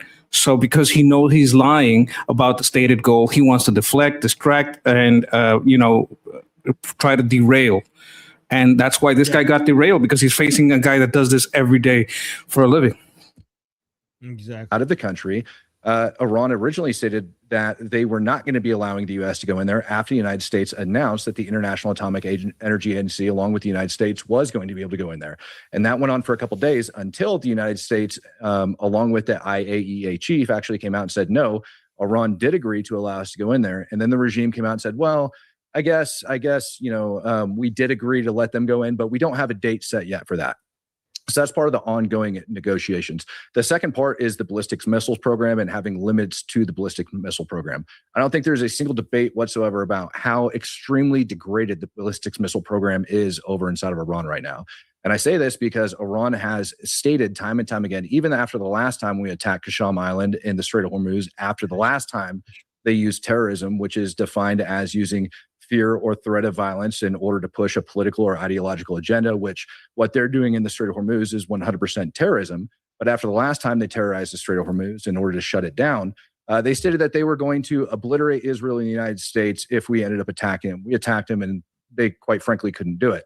And it's the same thing after the attacks this weekend. As a matter of fact, they didn't even launch a ballistic missile at Israel because they know the overwhelming consequences that would come down on them if they did. So I think their ballistic missiles program, while they have them and they're still hidden within their mountains, et cetera, does not have the same capabilities that they had at the beginning of the war. Third, the other key point that the United States, or objective that we were trying to reach, was the defunding of their proxy organizations around the Middle East. So let's take a look at what happened in Iraq over the weekend. We have over 47 members of the Iraqi government that ended up getting balled up and arrested because of funding and influence by Iran, essentially corrupt politicians. And there's photos, videos, et cetera, of the Iraqi forces going around, rounding all of these people up. Additionally, over the last month, we've seen 2 out of the 3 major terror organizations that are funded by Iran inside of Iraq that got disarmed. Iraqi government came out and said by the end of the summer, if you don't disarm, they're going to end up waging a war on them. Then we can look at the agreement over inside of Lebanon that just took place, to where the Israelis are going to remain in position with agreement from the Lebanese government. The Israelis will remain in position. Hezbollah will be disarmed. Hezbollah is no longer allowed in that country.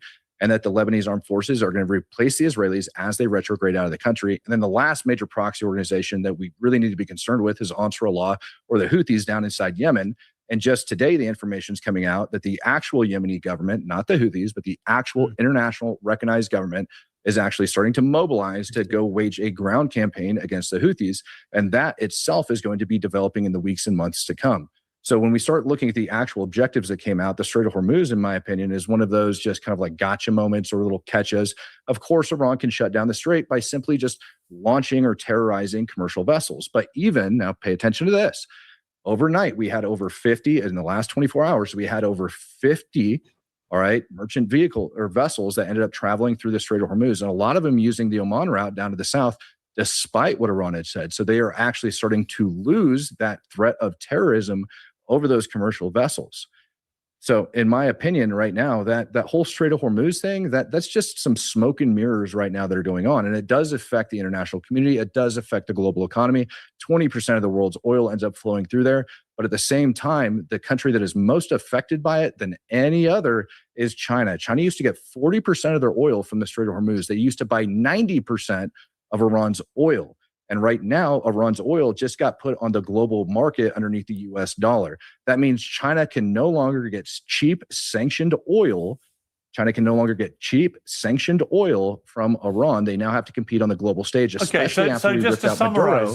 Okay, before this, okay, so this is perfect, right? This guy is on point, because if you look at the objectives, so Mikey, your mic is open. If you look at the objectives, we are basically making a real good progress on 2 out of 3, and one of them, you know, we're starting to begin the initial phases of making a progress. So the objectives of, like, the Americans are clearly winning if you look at what the actual objectives were. So the objective was not regime change, even if the regime change would have been welcome, but it wasn't the objective. It was nuclear, ballistic missiles, and the proxies. So when it comes to the ballistic missiles, this guy is 100% correct. They have been completely either destroyed or been made to be useless and ineffective against U.S. allies and U.S. bases, right? So that leverage of the Islamic Republic have been significantly destroyed, right? Not completely, but significantly weakened. So the United States has made that was a win for the United States, and that was one of the objectives. When it comes to the proxies, again, without Assad in power anymore, there's only, you got the Iraq, you got Lebanon, you got Yemen. And we're just in the past week, we saw amazing progress on all of that. A lot of us were angry that Israel was being held back when it comes to attacking Hezbollah, but now we see what the Americans' plans were, and it's actually a beautiful plan. Israel is not made to, not only Israel is not being pushed out of southern Lebanon, we have now the Lebanese own signature on a deal that Lebanon's own official government is giving permission to the Israeli army to stay in southern Lebanon. And not only that, the Americans are committing to coming in Lebanon and pushing back Hezbollah. So that is amazing progress in Lebanon, amazing progress in Iraq when it comes to arresting the proxies, all the politicians who are the puppets of the Islamic Republic in Iraq, and seizing all their assets. We just saw that this new prime minister, and we could see how carefully all of this was planned from early on, because President Trump was pushing against Nouri al-Maliki becoming a prime minister in Iraq months ago. So this was all being planned from early on, and you could see that now it's actually, we're seeing the results. Instead of Nouri al-Maliki, which would have been a puppet of the Islamic Republic, being prime minister, we have Ali al-Zaidi becoming the prime minister, and he's now helping President Trump going out and arresting all of the puppets of the Islamic Republic in Iraq. So huge progress in Iraq. And in Yemen, the official government is now starting to fight back against the Houthis. So, I mean, the Houthis were already weakened significantly, but now with this on top of it, so missiles, huge success for the Americans. Proxies, huge success for the Americans. The enriched uranium, we already had a huge success with Operation Midnight Hammer. If President Trump did not do that, the Islamic Republic would have had a nuclear bomb right now. But with the Operation Epic Fury right now, we're now put the Islamic Republic in into such a weak point where we could actually force upon them IAEA inspectors inside Iran, and also potentially, we'll see, maybe not, a deal that gets out the enriched uranium or dilutes it inside Iran. If that happens, then we're 3 for 3. Like, that is an absolute win for the Americans. Absolute win for the Americans. Like, by every metric, if you look at the objectives of this war and what the Americans have achieved, this is a win. What do you think, Winky? I wanted to point out the sourcing by Piers Morgan. I put in the private chat the New York Times article that he's talking about, and the person who wrote it, by Farnaz Fasishi. Now, this is a person born in America, but then educated in Iran later to get a journalism master's in Columbia, right? This person also worked with the Neiman Foundation, where she studied how the Islamic Revolutionary Guard uses technology. This is her field of study, right? That's the lady who wrote the article, and the other link is the article itself. This person has been accused. Her reporting sometimes reflects or gives too much weight to the viewpoints of the Iranian government officials or reformist insiders. She heavily sources within the Iranian establishment. So this person, when she's writing articles, these articles that Piers is reading from the New York Times, is basically propaganda, right? And this is the person within the New York Times that fosters these propaganda. During the 2022 protest following the death of Mahsa Amini, some journalists and Iranian activists criticized headlines framing her reporting as arguing they understand the political nature of the protest. Like, she's like a very biased source. Piers is picking basically Iranian talking points. This is who he's studying here. This is where he's getting his talking points. He's not getting it from the White House. He knows how to go to the White House and say, "Hey, this is our stated goals." They do have. There's a lot of ways to know what that White House wants, and there's a lot of ways to verify against contradicting sources. If he's sourcing this person, he's sourcing basically an IRGC mouthpiece. That's a very good point, because the Iranian people have been fighting against her for so long, and the fact that Piers Morgan is using her as a source is a really important point to make. So, for example, like when it comes to the coverage of the Flight 752, so her reporting minimized the IRGC responsibility for shooting the Ukrainian passenger plane, which eventually it came out that it was the IRGC. They admitted themselves, and she was defending the IRGC, and she also uses regime sources. Senior Islamic Republic officials are her sources, and she normalizes the Islamic Republic's actions in her articles a lot, and her framing is very biased as well, right? So, for example, she refers to people like Qasem Soleimani as a national hero. That is the person that Piers Morgan is quoting in New York Times, referring to Qasem Soleimani. She named her. She referred to Qasem Soleimani, a fucking terrorist, as a national hero. But also, she's also critical towards the Pahlavi and anti-regime people. So Piers Morgan is quoting a New York Times writer that considers Qasem Soleimani to be a national hero, and pro-Pahlavi Iranians, she criticizes them all the time. So she's obviously an Islamic Republic puppet that gets published in the New York Times and then gets quoted by Piers Morgan.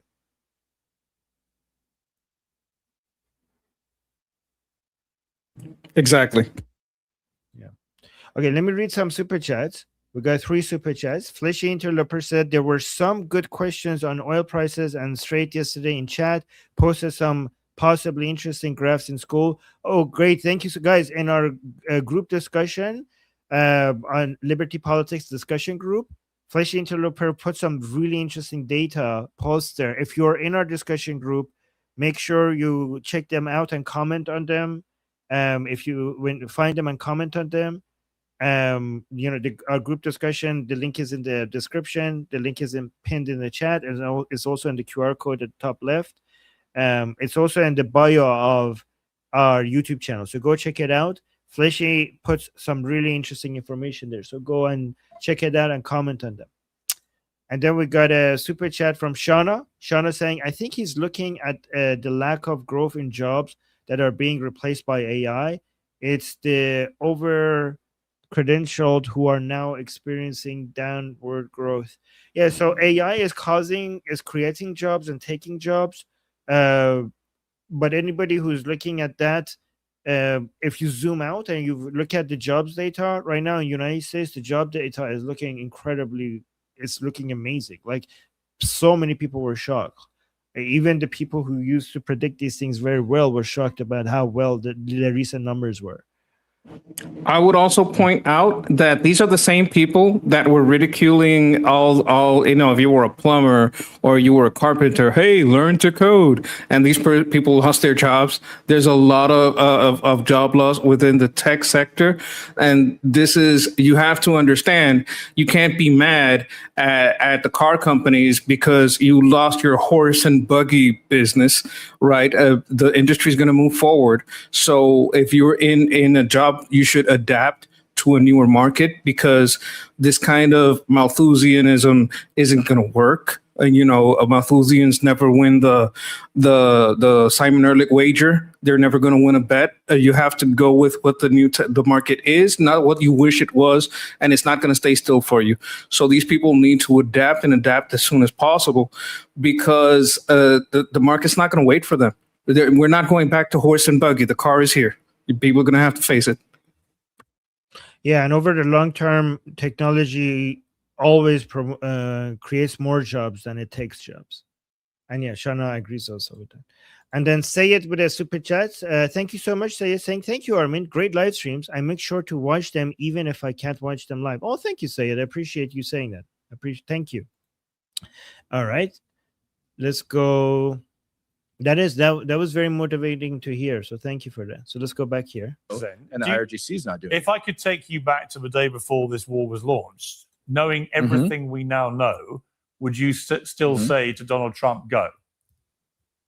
I think that everybody is focusing. The answer is yes. But not because of Iran, but because of the actual global implications and putting America's interests first, right? And particularly with what's taking place with Russia and China on the global stage and using the IRGC. I honestly I'm with you when it goes down to the excuse of them developing a nuclear weapon after we say that we ended up sending them back decades. I think more or less this has to do with like a global. I mean, I don't know what this guy's on about. We did set them back decades. I think you can say both. You can say they do have enough material for a weapon, but we sent their programs back decades, right? Yeah. So I think there's some kind of cognitive dissonance where people are not understanding. You can both realize that they have enough material to be a clear and present danger, but you also recognize that you did set their program back decades. These things can both be true at the same time, and some people have trouble grasping both. Like, yes, we did successfully set their program back decades, and they did have enough material to be a problem. Yeah, I mean, yeah, exactly. Like, just because just because they could still make like a dirty bomb, that doesn't mean that this is what they meant.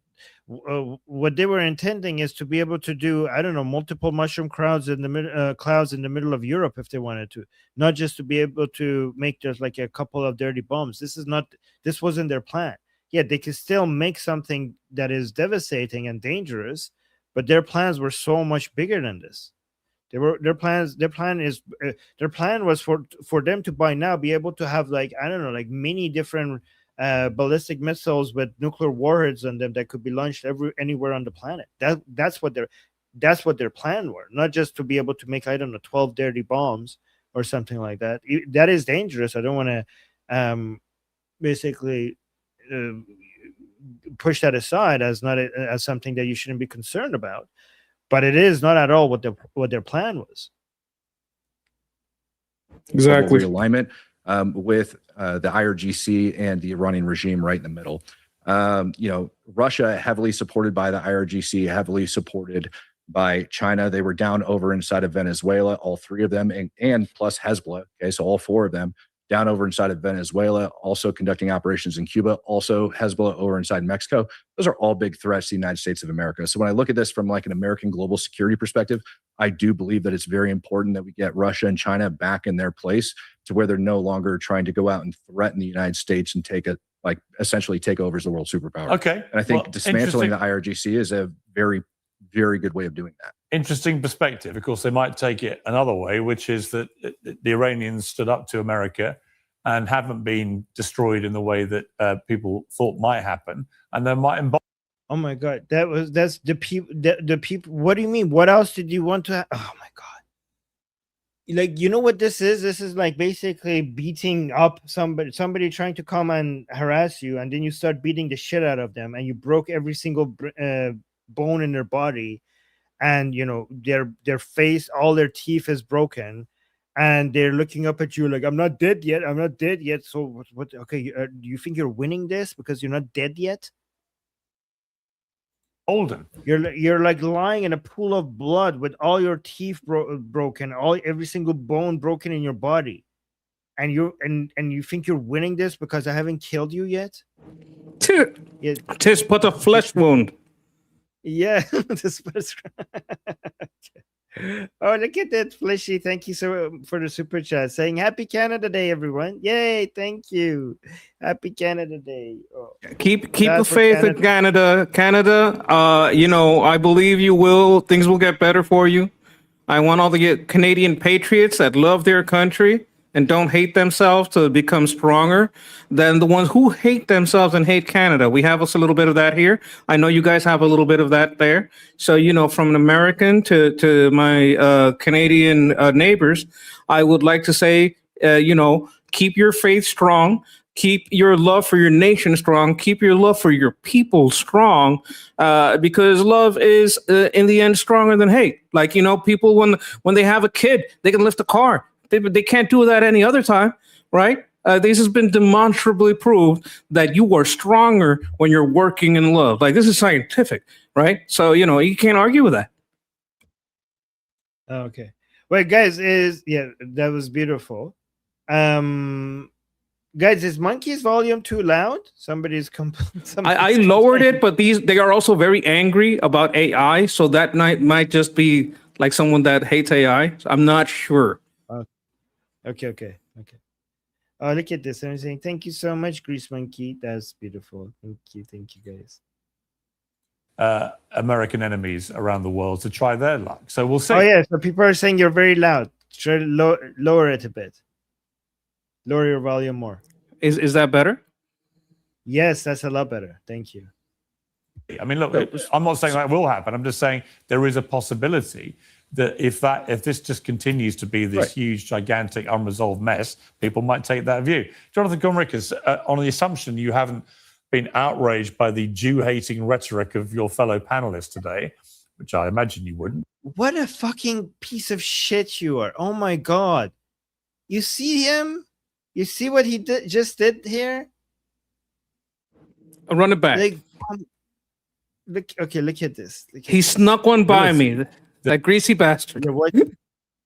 Yeah, look at this. If this just continues to be this huge, gigantic, unresolved mess, people might take that view. Jonathan Conricus, on the assumption you haven't been outraged by the Jew-hating rhetoric of your fellow panelists today, which I imagine you wouldn't, because obviously they're not Jew haters. Give me a bit. What an asshole! That's called being an asshole. That is just being straight up asshole. Like there's nothing else. That is, fucking asshole. More credit than that. Well, I don't think you deserve it after your ex outpourings, but let's move on. Okay, because I'm, as you know, always fair-minded to you. I would just say, like, this is what I would say. I apologize for your butthurt over words. Exactly. That would be a great response. And like, look at this. I'm being fair. Like, you're misrepresenting everything this man has said. And you're like, but I'm being fair-minded. Like, are you really? Are you like? Isn't what you just did an accusation that anybody who disagrees with him will be accused of being a Jew hater? How is that fucking fair? He's acting like a victim. Shit. It's his show. It's his platform. He's acting like a victim. He's full victim mode. Like, no. You know what? Why do whatever you want? He's saying very womanly, actually. You know, I love women, but you girls do stuff like what Piers does sometimes. Oh, you know what I'm saying? He's acting like such a victim. Come on, grow up, man. Have a backbone. Oh my God. Give me a bit more credit than that. Come on. Well, I don't think you deserve it after your ex outpourings, but let's move on. Okay, because I'm, as you know, always fair-minded to you. How is that fair? You're basically accusing him of just calling everybody Jew hater for criticizing Israel. And these people were even not even talking about Israel. They were talking about Iran. And he criticizes Israel himself, and you accuse him of calling people Jew hater for criticizing Israel. You're such a fucking piece of shit. Like, fucking piece of shit. Like, I don't know.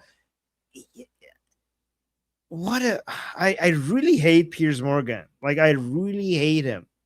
He's such a bad person. Like, he's genuinely a bad person. Outpourings, but let's move on. Okay, because I'm, as you know, always fair-minded to you. Let's talk about the issue of trust.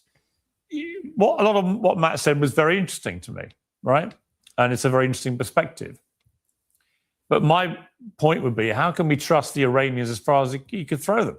I mean, they have proven for 47 years to be one of the least trustworthy regimes. Oh, look at this. Somebody in the somebody's butthurt. Oh yeah, trolla. Oh, he's a troll. Okay, I think he's just trolling. Okay, be careful if you're actually if you're actually trolling. The trolling is a ban-worthy offense in our chat. You're being accused of being Armin Morgan. Yes. Okay. I think he's either butthurt or a troll. Obama was negotiating his deal with them. It took over 2 years. You know, this could well take over 2 years. In the meantime, Trump may well get punished in the midterm elections by losing control of Congress. He might lose the House and the Senate, the way things are looking. He may not, but he might. And if he does, he becomes a lame duck president and wouldn't be able to go through with half the stuff that Matt's talking about anyway. So there are real-time political consequences that could come into play here. And a lot of it comes down to, can you trust the Iranians on any of this? And I don't see how you can.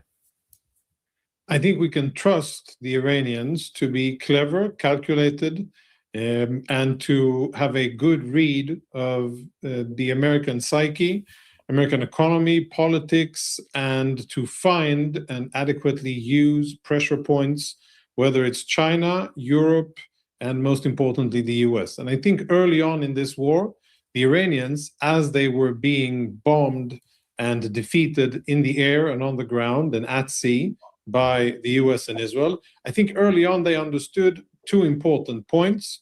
One is, and they're connected to each other, and in the excellent analysis that I heard before, they weren't mentioned, and I think they're worthy of mentioning. And it comes down to casualties. And I come from a country where we're fighting. We've had more than 2,200 Israelis killed since October 7, many of them civilians, but a lot of them military, fighting in Gaza, Lebanon, Syria. Luckily, we haven't had any service members killed fighting the Iranians in the last iterations, but we've had civilians killed by Iranian missiles. The Israeli threshold and sensitivity for casualties is different than the American one. And I think that the Iranians early on understood that there is an extremely low threshold, high sensitivity for casualties, and that they were good on exploiting that. And the second issue, which is related to casualties, is an unwillingness for what I think are understandable reasons from an American perspective, given Iraq and Afghanistan as a context, is an unwillingness to deploy significant troops, boots on the ground. The moment the Iranians understood that, through the very transparent communications of the administration, they understood where they could push, and I think they understood and read very correctly that they could get away, even though they lost totally, without any doubt on the battlefield. They were able to scramble and get a tie on the diplomatic field, and I credit them, the Iranians, for having a very serious and well-functioning strategic and diplomatic mechanism that does strategic communications very well, that assesses their enemies very well, and then finds the weaknesses that they can use out of a position of weakness. And what we have now is a memorandum of misunderstanding of the Middle East, and I differ from the views that have been said here before. I don't think that it projects American strength, and I don't think that it will keep American enemies at bay or deter them from taking hostile actions that are adversarial to the US. Because I think that at the end of the day, every enemy in the region, they saw that the US had tremendous and dominating firepower, but it wasn't willing to commit in order to fight decisive warfare and to pay the unfortunate prices that you need to pay when you do engage in kinetic warfare. And that is a lesson for terrorists around the world. It's a lesson for the Chinese and for the Russians and for other contenders who want to challenge the US, which I hope that they won't. And I hope that if they do, they will fail miserably. Let's make that clear. But I think that fighting the Iranians and allowing them to basically dictate an MOU that doesn't serve neither the Iranian people nor the Sunni Arab Gulf countries, nor Israel's the US ally of Israel in the Middle East is not a good look. And I hope that this MOU won't be implemented. Of course, as you said correctly, it boils down to the midterms, it boils down to economy and the elections and what will happen there. And I wish the administration great success in that. And I hope that they'll be able to carry everything that they need so that after the midterms, the US can go back to doing what I think they started. And I think they will find a very able, disciplined, and loyal partner with Israel. And I hope that there will be more wisdom and more humility on the Israeli and American side in the next iteration, which, have no confusion, it will come. This is one chapter that is probably being, signed and ended, but there will be other chapters in the Middle Eastern book of the war between the Islamic Republic of Iran and the West, specifically Israel and the US. Other chapters will be written until that regime is defeated. Josh, All right, so That was amazing. I'm so surprised he let him go for that long. But you know why he let him go for that long? because he was agreeing with him, because he was basically criticizing MOU. Exactly. And so, Monkey, I'm gonna go do a bio break. Can you break this down about what you think? I'll be right back. Okay. Absolutely, absolutely. I have 2 points that I want to bring to bear here. Okay, so there's 2 things that he's talking about. He's talking about the MOU specifically between the U.S. and Iran. Now, here's what's going on. The MOU is a 60-day ceasefire. So this 60-day ceasefire MOU has seen a lot of operations happening at this moment in Iraq. Around, I think it's over 40 diplomatic and non-diplomatic politicians in Iraq have been found to have direct ties to the IRGC. Their fortunes have millions upon millions of dollars stolen, both from the Iranian people, but the Iraqi people. So this is creating a sentiment among the Iraqi people that the IRGC are stealing their wealth. I'm going to tell you something. When the people in Iraq see these mountains of dinars and dollars that has been taken from their pocket, from their land, from their resources, this has been stolen from the Iraqis by the IRGC, these operations that are going on during the MOU are very important in shaping the Middle Eastern relationship with the IRGC. This is very important to say, hey, you know what, this thing between US and Iran, it's not going how it should, blah, blah, blah. No. You can't ignore what's happening in the meantime, because things didn't stop happening. There's there's work being done between Lebanon and Israel together. As a matter of fact, Bibi was in Lebanon. He was in Lebanon with his troops. Well, this is like unprecedented. You gotta have some balls to do that. Like him or hate him, it's like, hey, that does take some balls to do that. He was in there. The U.S. stepped in and helped Lebanon and Israel broker a deal. They signed it together. One of the women signing was not wearing a hijab, which I think was fantastic. And I think that these moves that are being made in the Middle East to defang Iran during the time of this MOU cannot be ignored, because it's like saying, okay, you and me are not going to fight, but I'm going to beat the shit out of your buddies over there in Iraq, and I'm going to beat the shit out of your buddies over there in Lebanon. So you can't look at this as a one-dimensional thing. Now I'm going to talk about the elections. What's going on in the elections and why it's important for Iranians to care about the American elections and help in the American elections is disenfranchisement. What we have now is that the black vote is being disenfranchised. The black vote turned to Trump, and wherever black votes and Latino votes, I'm talking about legal Latinos that have been in the country for a while, they're all legal citizens, legally allowed to vote. Wherever these districts turned from blue to purple or from purple to red, those places were literally filled with illegal immigrants. And if they don't care about the law enough to jump into the country, they're not going to care, and they're going to vote. Some of these places, just with an ID, you could just go vote with any ID. Some of these places, you don't even need an ID to vote, right? But where all you need is an ID, these people are giving CDL. These are trucker licenses to illegal immigrants. I mean, if they let you drive a truck without knowing how to speak English, you're damn right they're going to let you vote despite you being an illegal immigrant that's not supposed to vote. So with this Supreme Court ruling and the things that are happening in the government, what they're trying to do is they're trying to cheat the black people that turn to Trump, the Latinos that turn to Trump that can legally vote, and they're trying to offset. So you got to make it too big to fail in the midterms. The midterms, sadly, is our lowest turnout. So I want to put the call out there that if you care about Iran, you got to do everything you can, right? You know what? You got to go to the barrio, the ghetto, and the trailer park. You have Scott Pressler. You need a Jerome Pressler in the ghetto, and you need a Jose Pressler in the barrio, because we need to take the people that we know have turned towards Trump. Latinos, the move from Latinos to Trump, the legal voters that went to Trump, the percentage was enormous. I think it was like 30% increase. This is very important in the midterms. Do not let them cheat. They're going to try to cheat. I absolutely guarantee you. That's what the push was for opening the border. They knew oh my God, we're losing the blacks, we're losing the Latinos, we're going to fucking lose, right? What are we going to do? Let's open the border.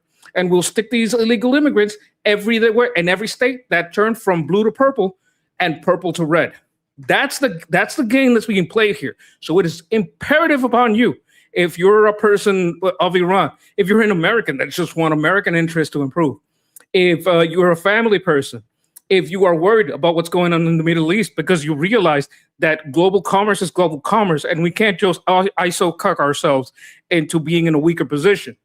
If you care about any of these things, you got to get the vote out. You got to talk to Scott Pressler. You got to talk to Jose Pressler. You got to talk to Jerome Pressler. We got to get these kinds of people out there, find them, promote them, and get the vote. That was okay. That was great. And while you were speaking, we got 3 super chats. So maybe you should speak more often. Thank you.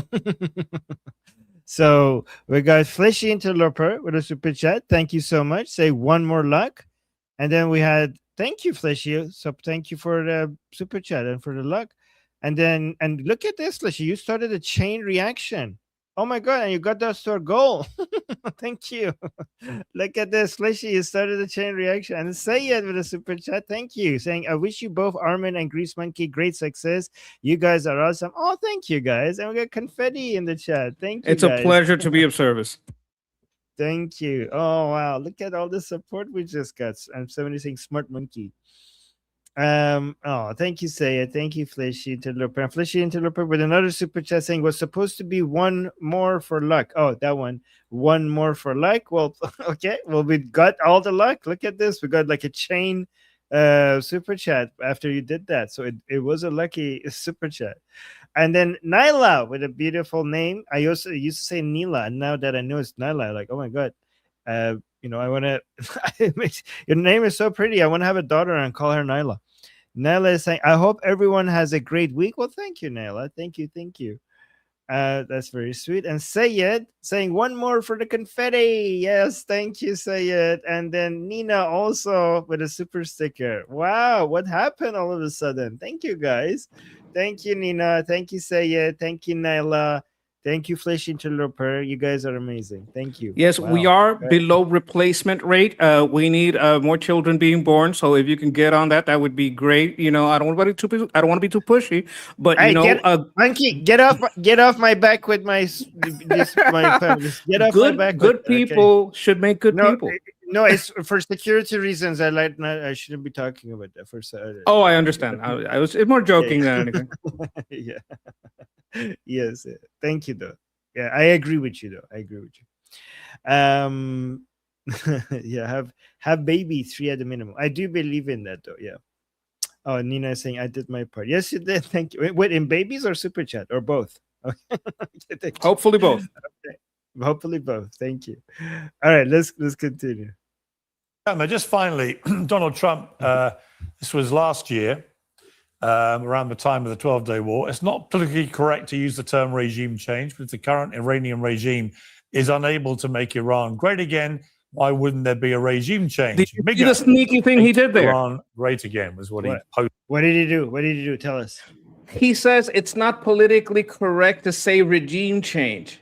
But what he's doing is masking the fact the problem wasn't that it was politically correct. It's that you incorrectly claimed that the administration wanted regime change. Now you're kind of slipping in that the problem with talking about regime change is that it's politically correct. No. The problem with talking about regime change is that it was never a stated goal. That was what the whole argument was. Now you're shifting because we've gone past this point. You're shifting to, it's not we're not calling it regime change because of political correctness. No. The reason we weren't calling it regime change is because that was never a stated goal. But this guy isn't stupid. He's evil. Yeah, exactly. Yeah. Well, is it possible that he's both stupid and evil? You think that is only just evil? Not this guy. Like, there's a lot of that out there. But this guy knows what he's doing because he's able to shift from side to side when it's convenient. And you got to understand both sides to do that. Which takes a little bit of more brain power. So I put him in the evil grifter camp. Okay. Then, when we all thought and believed that the nuclear program would be put back decades, which turned out not to be the case, apparently. Put your crystal ball on. Let's go forward a year from now, because that was a year ago last week. Where are we going to be, do you think? If you were a betting man, where are we going to be with this? So first of all, I remember that post very well, Donald Trump with the U.S. flag on Iran and MAGA, regime change. There's been a lot of talk, and I'm a supporter of the president. Too much talk, by the way. I just want to say for the record, I get on very well with Donald Trump. Have done a long time. He's just talked too much. The constant daily outpourings, contradicting each other minute by minute, day by day. None of that I don't think has been helpful, because eventually, if you don't go through with the threats, for example, you're the boy that cried wolf. You're the emperor. I mean, isn't that in his book, The Art of the Deal? You go for the boy who cried wolf, or you go for the maximum and settle for something in between. Isn't that the whole Art of the Deal thing in his book? No, Isn't no. that his whole thing? What the B-2 bombers dropped was a crying wolf. They didn't really drop bombs. We didn't Right. drop 13,000 bombs. We dropped a wolf. Wolf. That's what we dropped. This is ridiculous. What do you mean? If you don't follow through? We've been following through the whole time. We've been hitting back every time they get out of line. I mean, what is he talking about? He's just inventing a fabricated reality in which we're not counter attacking any. Because you got to understand, every time they attack, they expose themselves, and every time they expose themselves, it's like we cut that thing off, right? They whip it out, we cut it off. They whip it out again, we cut it off. Soon they're going to have nothing left to whip out because we cut it all off. And that's what's been going on. And for him to ignore that, also ignoring all the bombs we already dropped, also ignoring the fact that the Ayatollah is probably, when they transport it in the helicopter, it's going to be very light casket, because what is there in there? A Tupperware container containing the last Ayatollah? A congealed small Tupperware container with the remains of the Ayatollah that's about to be buried. What do you mean we're just talk? This is insanity. Yeah, I mean, Khamenei is dead. All of the top IRGC leaders are dead. The Islamic Republic's nuclear program is under the ground. $1 trillion of investments of the Islamic Republic in the nuclear program is gone. Hezbollah is being pushed back by both Americans and Israel now. The Iran's Hashda Shabi. Did I get it right this time? Hashda Shabi has been pounded for the past couple of months in Iraq, and not only that, the politicians that are proxies of the Islamic Republic in Iraq have been all arrested by the new prime minister of Iraq that President Trump put in place. So yeah, that is not crying wolf. Yeah, he's lying. He's just lying. He knows. He knows he's lying. Those are actually doing things. Yeah. With no clothes. I've been warning that for a while. I just think if you just constant public dialogue about this, where from one day to the next you're exterminating an entire country, or they're the nice new guys to deal with, I don't get it. So I'm totally not going to disagree with you. In fact, I agree wholeheartedly. And frankly, my opinion is closer to Jonathan's than to Matt's as to your hypotheticals, whether or not you would have advised the president to go into this war knowing all that we now know. If we had known that a ceasefire would be called prematurely, if we had known that this very bad MOU would have been signed, frankly, I would not have advised getting involved in the first place, because I do think that despite our clear accomplishments, the taking out of Khamenei, the near decapitation in its entirety of the Iranian Navy, the Air Force, there have been real gains. And Matt did a fantastic job of outlining those real gains. When it comes to burying a lot of their ballistic missiles, I do nonetheless think that the message that it sends to America's enemies around the world, and frankly, just the enemies of civilization more generally, team barbarism is unequivocally emboldened by what we are currently seeing when it comes to this MOU that is on life support. It was in Switzerland. Now it's going to be in Qatar this week. The whole thing is a bit of a mess. We'll see how it goes. But I do fear very much so that China is now only eyeing Taiwan closer, and all the world's tyrants are essentially emboldened by what we are currently seeing. Now, to your question, as far as what this will look like a year from now, frankly, I think it'll look something similar to the status quo. I want to make one comment on that. Different from where we are at. Yeah. China can't do anything right now. China has a lot of problems with their oil supply. So China is this is such a misconception about what's going on in China, and the only people that have this view are people that are not looking into China or people that are lying. Right. If you look into what's going on in China, China is having a lot of problems with its military, a lot of problems with its equipment, taking the gap between Taiwan and China is very difficult. Making a land operation there is very difficult. The IRGC, the PLA has a big navy, but it's not a blue navy. It's not. This is not a deep water navy. Coming up onto the shores, and another thing, Taiwan is now well aware of drones. So you doesn't matter what kind of fleet you have, if you can have a whole bunch of little mini drones the size of a jet ski blowing up all your ships. This is the kind of things that the Ukrainians used against Putin's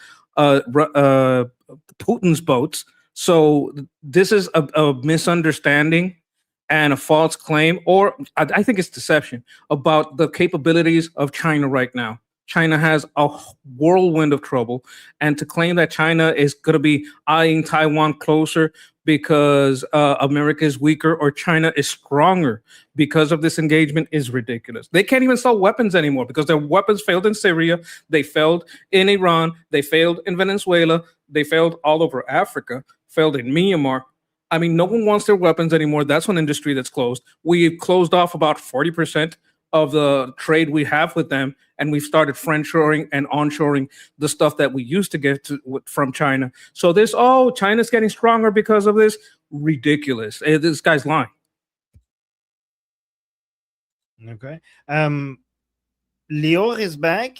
Lior, we were looking for you. We needed our official baker to hand out cookies because they were making obvious points. And thank you for being here. And also, Amir is saying, don't forget to like the stream. Yes, and guys, also subscribe. Wherever you're watching this, subscribe to... Oh, and we got a super chat. Thank you, Amir, for always advertising people to like and subscribe. And we have EF. Thank you so much for the super chat saying, with Taiwan's electronics manufacturing, they could probably build millions of drones in weeks. Oh, what do you think about that, Monkey? I think they do have strong manufacturing. I think that drone warfare has completely changed the game. And when you don't have like the kind of drones that they could use against China would be very effective. It wouldn't be as effective against something like the U.S. Navy because they have a water navy and the armor basically on these ships are much stronger. But you could make a little jet ski drone and have it like function, no remote control, just AI, just using visual targeting, so you don't need to even control it or send a signal to it, and it's definitely gonna find its mark. A jet ski sized munition hitting a boat, it's gonna devastate it, and you could also have some underwater types of capabilities that I doubt that China's gonna be able to counteract.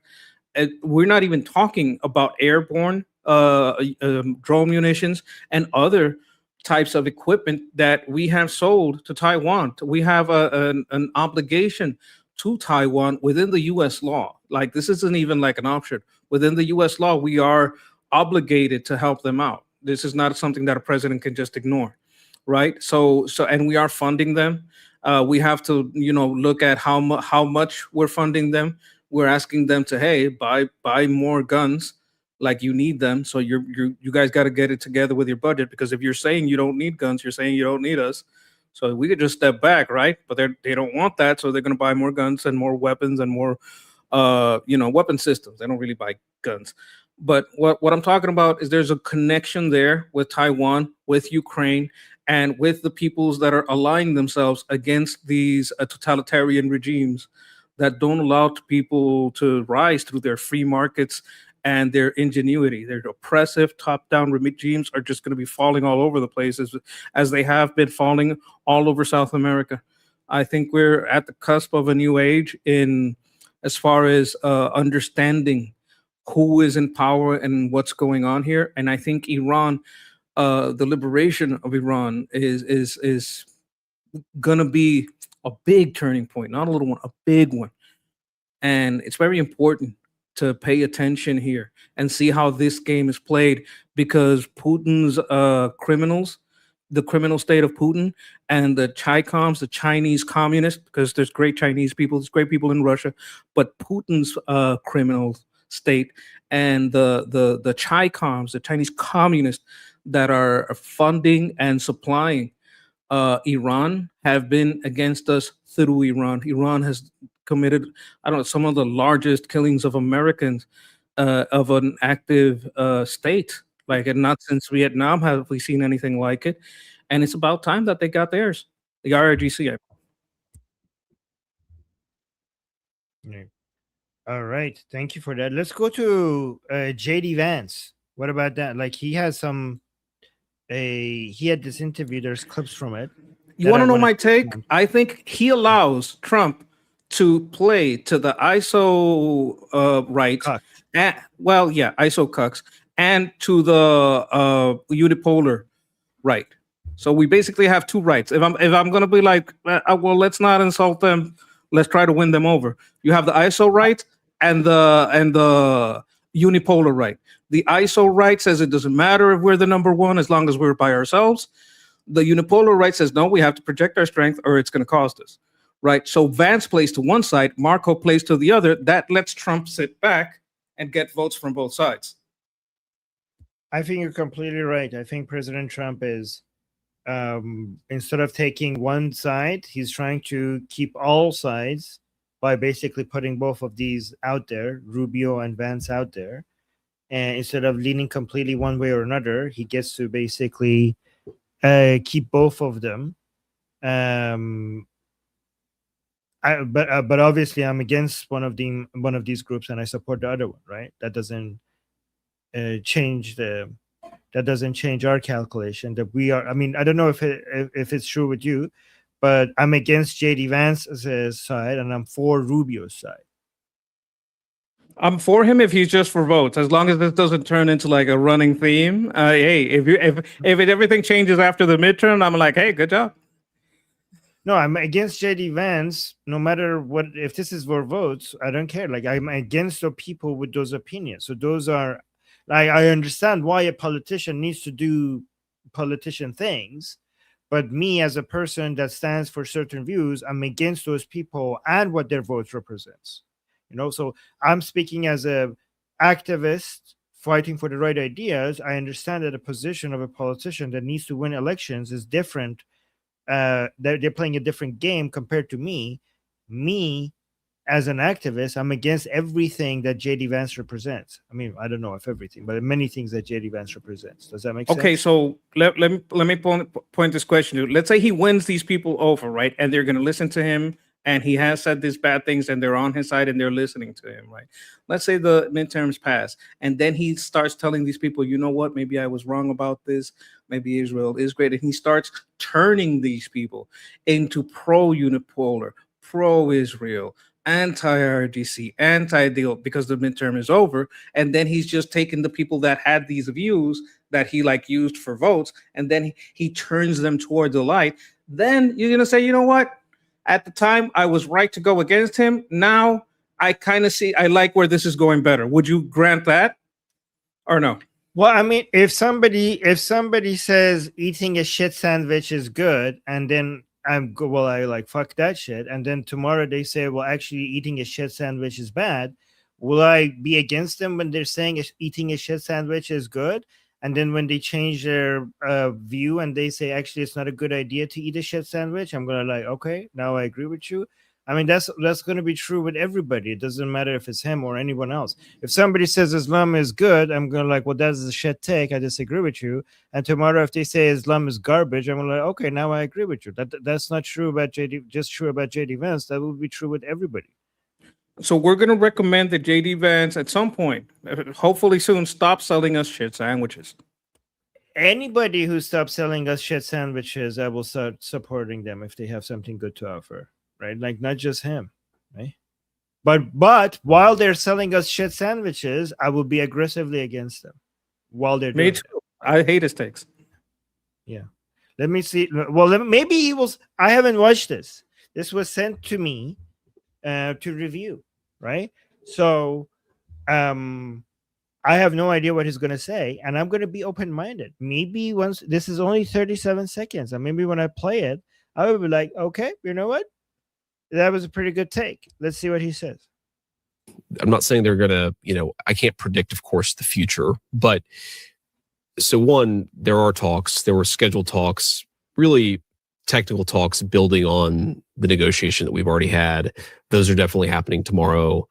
One of the things I find just fascinating and frustrating about the Iranians is they'll say, no, there aren't peace talks ongoing, but there are technical talks between the United States and Iran about the peace deals. It's like, okay, so it's a Persian negotiating tactic and a Persian rhetorical device that I don't understand, but that is the way that the Iranians have done this. Okay, I was about to say he finally understands, and then he fucking ruined it. This is an Islamic rhetoric tactic. This fucking like he ruined it. I was gonna give it to him. Like, thank you for finally waking up and realizing how fucking two-faced and lying sons of bitches.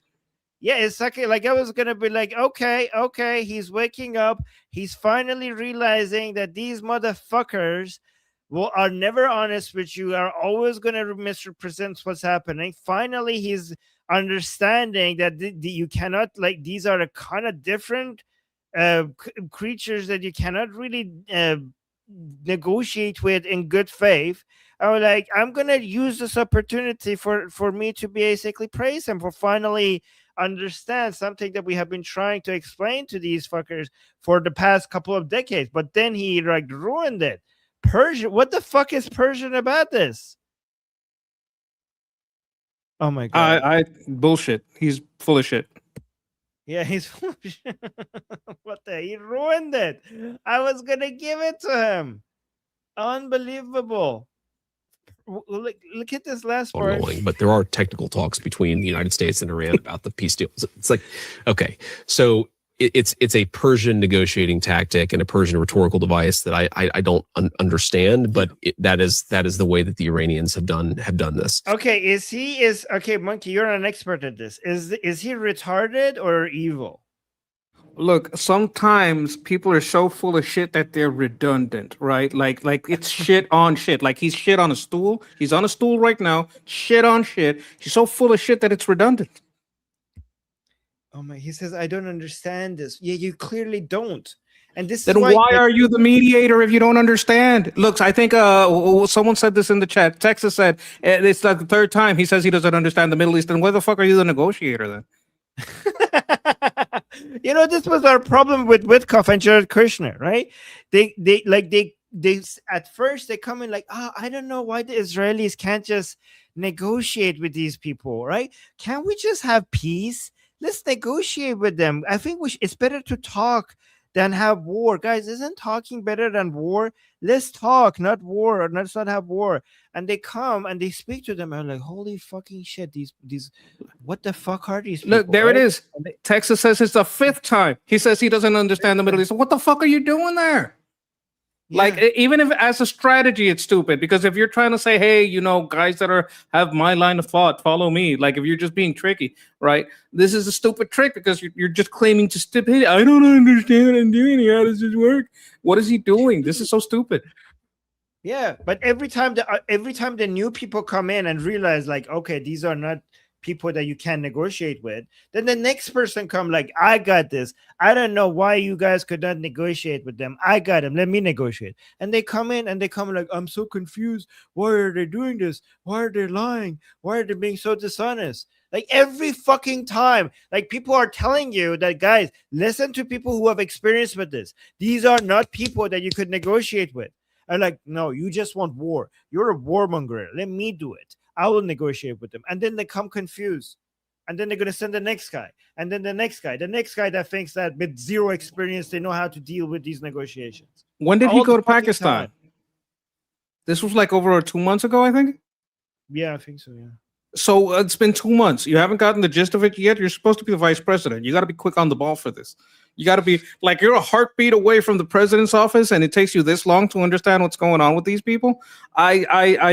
I look, the only thing that makes sense is we're playing for time. But even if we're playing for time, his statements are stupid. Like, even if we're just like, you know, running the clock while we get rid of the bad guys in Iraq, Hashda Shabi, even if we're running the clock, or the PMF, poor motherfuckers, even if we're running the clock while we deal with the people in Lebanon, this is not, you don't want to run the clock and act stupid. What is it, drunken boxing? What are you doing here? This is not the kung fu you want. Okay, yeah. Wait, we got a super chat. Thank you so much, Yashat. Thank you so much for the super chat. Saying, hey, Armin, have you seen the Winston Marshall show new interview with Dr. Sebastian Gorka? He's a deputy assistant to President Trump. It's about 45 minutes interview, and as part of it, they talk about what's happening with Iran. I haven't seen it. Should I watch it? Do you think it's a good watch? I might. I haven't seen it, but I'd give it a try. I mean, you know, if someone's think it's good enough to pay $20 out there, I'm gonna give it a consideration. $20 is $20, my brother. Let me see. Is deputy which? Winston Marshall show. I'm not seeing it. Okay, I'll take it I'll under take a look. consideration. Yeah, I might watch it offline and give you like a You know, I want to be on this guy's show. You know, get me on Winston Marshall because I'm pretty sure I would have a lot to add. Guys, I was on Ask Haviv Anything show. I think it was one of my best shows. man, I haven't seen that. Can you drop the link for us? I'd love to see that. It's not released yet. Let me check if it's released. I just recorded. It was just recorded yesterday, so it's not released. It was one of my best interviews. When you get it, you got to show it to us. Okay, you got to drop the links for us so we could go like it.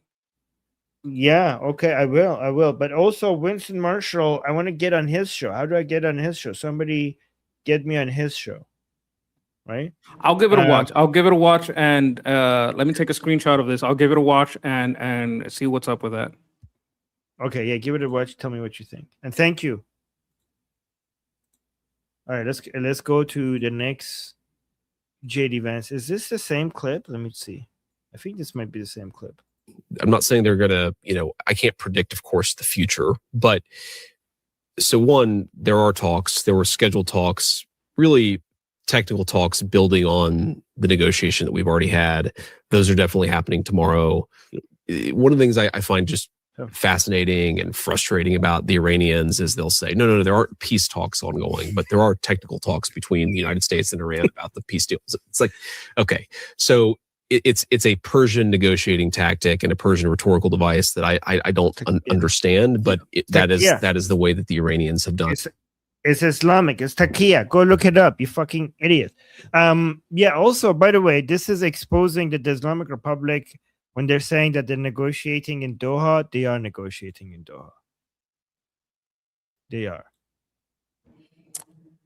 I mean, oh man, he makes me so angry. I don't even know what to say. Right. Okay, let's see what he says here.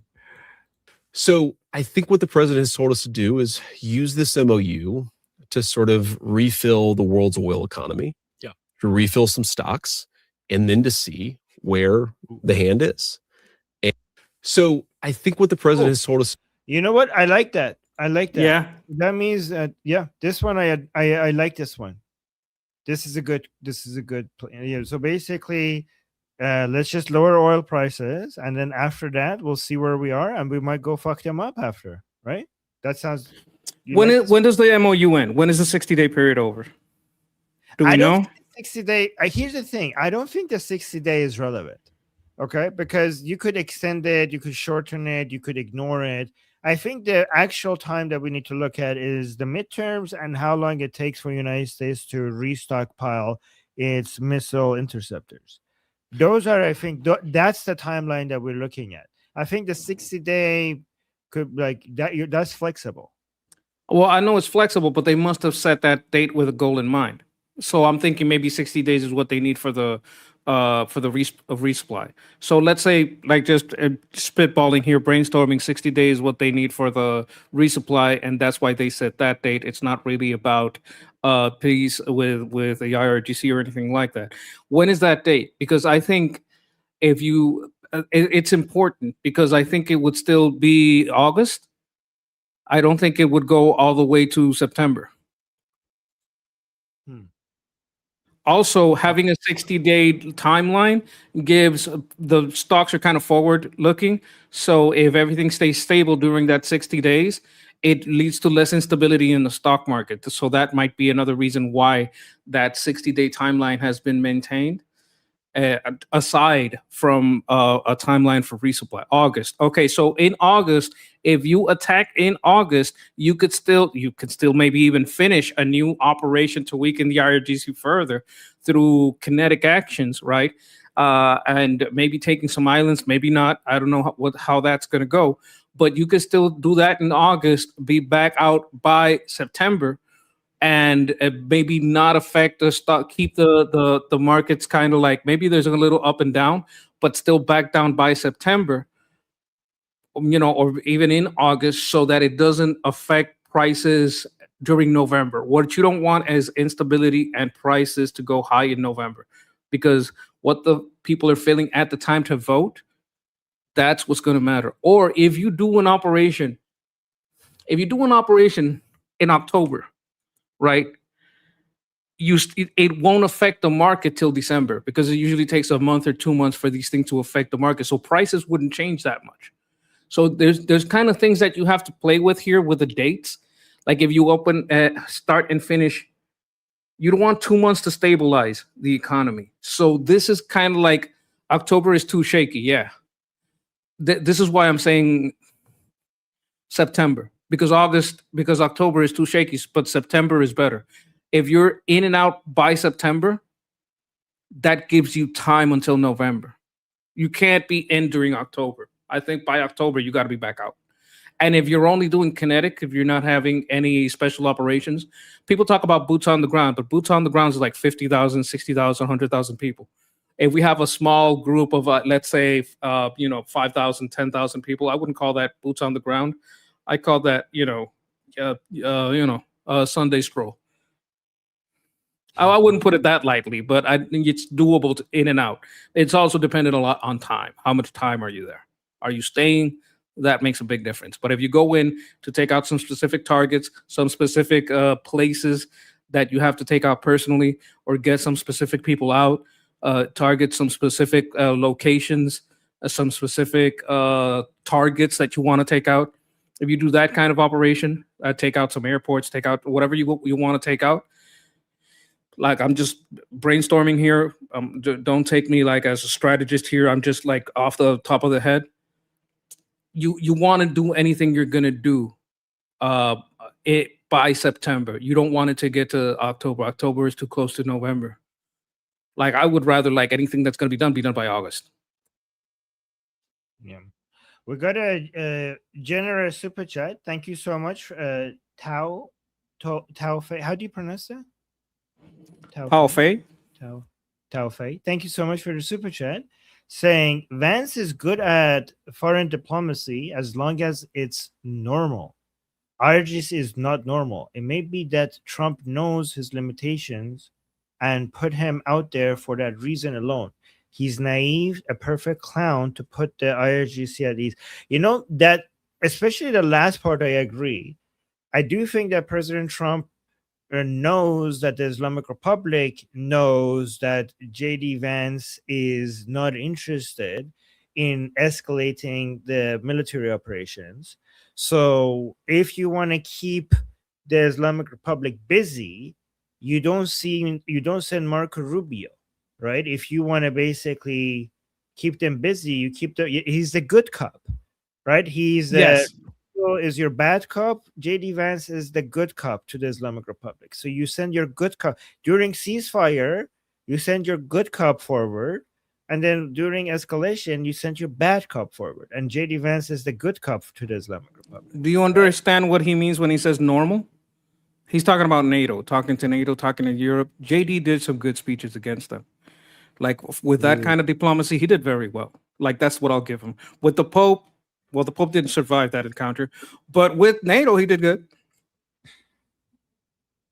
Yeah, his speech in NATO was pretty badass, to be fair. I don't like JD Vance, but I have to give that to him. I don't like him though. Yeah. The main reason I don't like JD Vance is the way he talks about Israel. That's the main thing that I don't like about him. The main thing that grinds my gears. Is that how you say it? Yeah.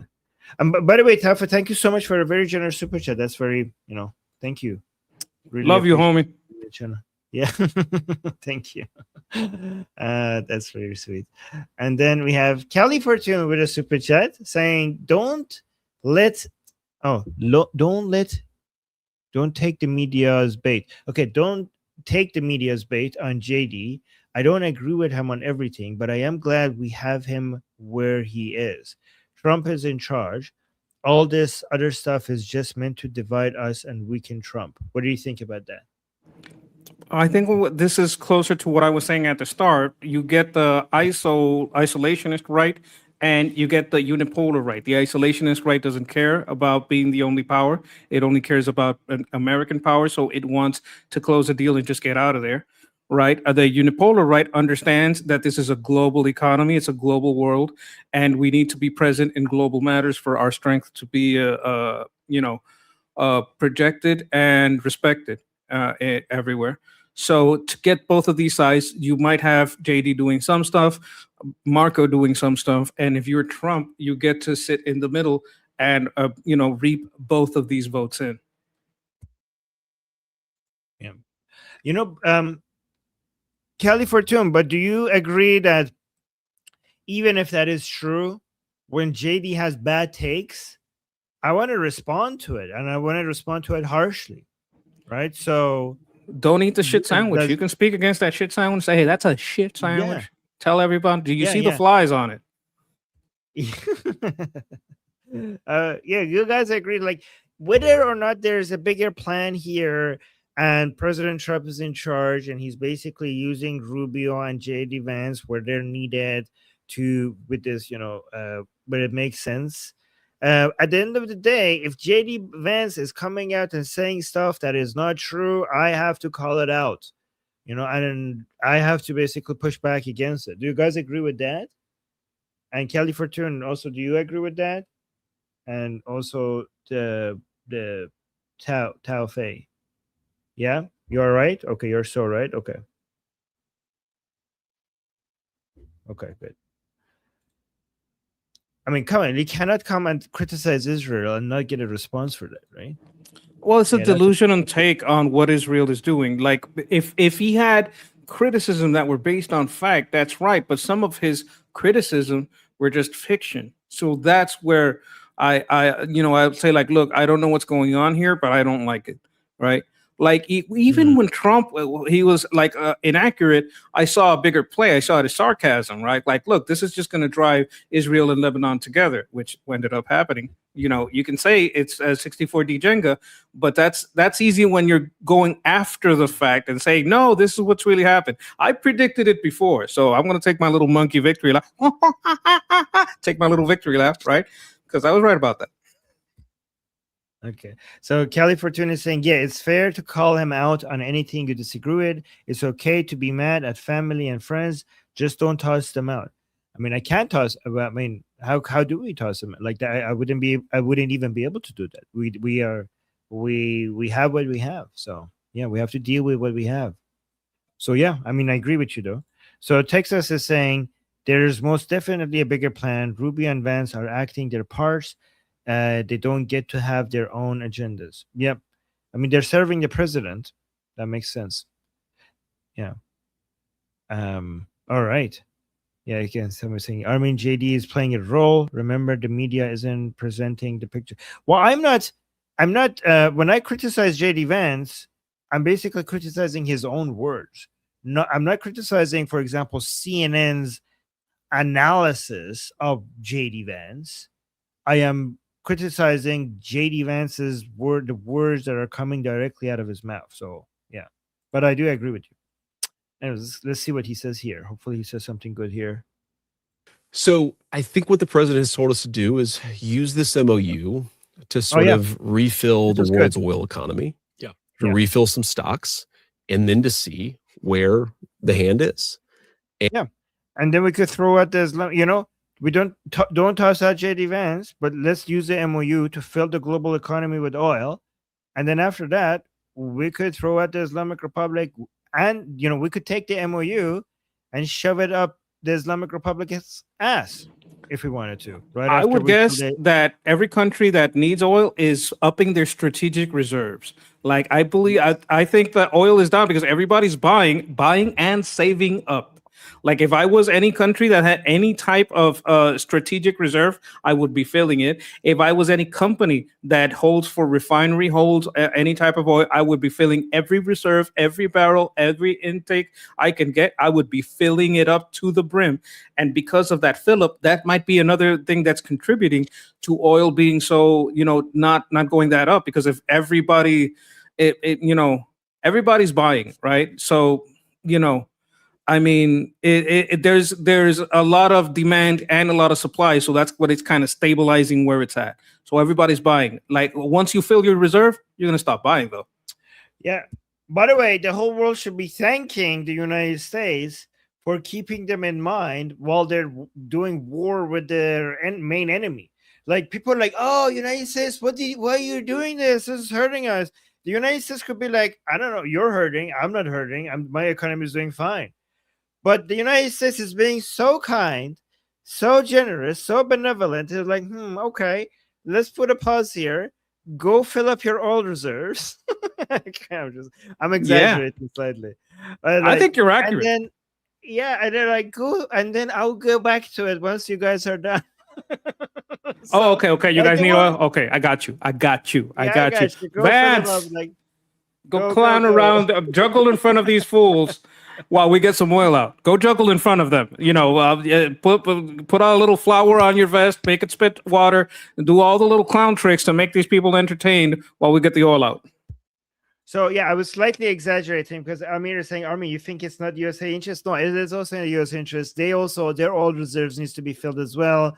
They need the time for the elections. They need to also refill their missile interceptor. So, but it's also like President Trump's like, let's let the whole world drink some oil and replenish before we go back to this, right? So it's benefit. There's a lot of layers on this sandwich. The problem is one of those layers is shit. And one of those slices is not so good, makes it hard to eat. But you got to understand that there's a lot of layers to it. You just don't have to eat the whole thing. Like maybe you take that slice out and clean off, take the lettuce on top and the lettuce on the bottom of that slice out, and then you can say, you know what, there's something to this sandwich. But that slice that is shit, you don't have to take that shit. Okay, you don't have to take it. Right. If he's talking bullshit about Israel, you don't got to take that shit. You can be critical of it. You just have to have an understanding that there's a lot of things happening here. Right? Don't eat that shit. Don't eat it. Tao Fei, thank you so much for another super chat saying to follow any ideology blindly is counterproductive. Yes, exactly. Question everything, study everything, call out what you see as wrong, and listen to others' opinions as well. You know, I do that religiously. More than half of the people I follow are people with views that are completely at odds with me, like 180. And I try to always make sure that I'm following their content as well. And I always try to see if I could see things from their perspective. And even though they have shit takes and shit conclusions, I try to see what is the best steelman for their position, to the point that many times I manage to defend their garbage positions better than them if they give me the opportunity. I have done this so often that I can defend opinions that I disagree with better than most people that actually advocate for it. And I think it's a healthy thing to do. Like, always try to do that. It's a really good exercise.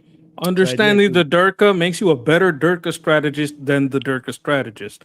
And I like to say, when you're looking at objects or subjects, the more perspectives, the better the view. Exactly.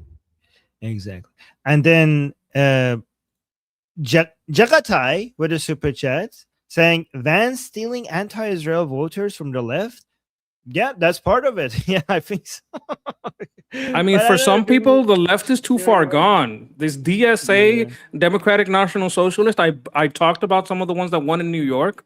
These people are too far gone as far as their support for crazy stuff with, maybe how you treat children and how you treat these kinds of things. And the indoctrination. Some people think this too far gone with the economy, but they are kind of anti-Israel. So if you could steal those votes from the left, go ahead and do it. So I understand as a politician why you need to steal those votes, but I kind of like, it's basically bringing in garbage to your party and ruining the quality of your party. I know that like a job of a politician is to just win elections by any means necessary, but I kind of like, by having these people in your party, it ruins the party. You know what I mean? It ruins the quality of your party. I mean, you need to use toilet paper, but you're going to throw it away, right? So you don't need to keep the garbage once you have it. You just build better. You know, you just build a better party after you're done with. I mean, you use them, but you don't keep them. You don't have to keep them in your party, right? If the ones that can be convinced, you convinced. The ones that can't be convinced, you can't. I mean, you work with what you can. Some of them you're going to be able to work with.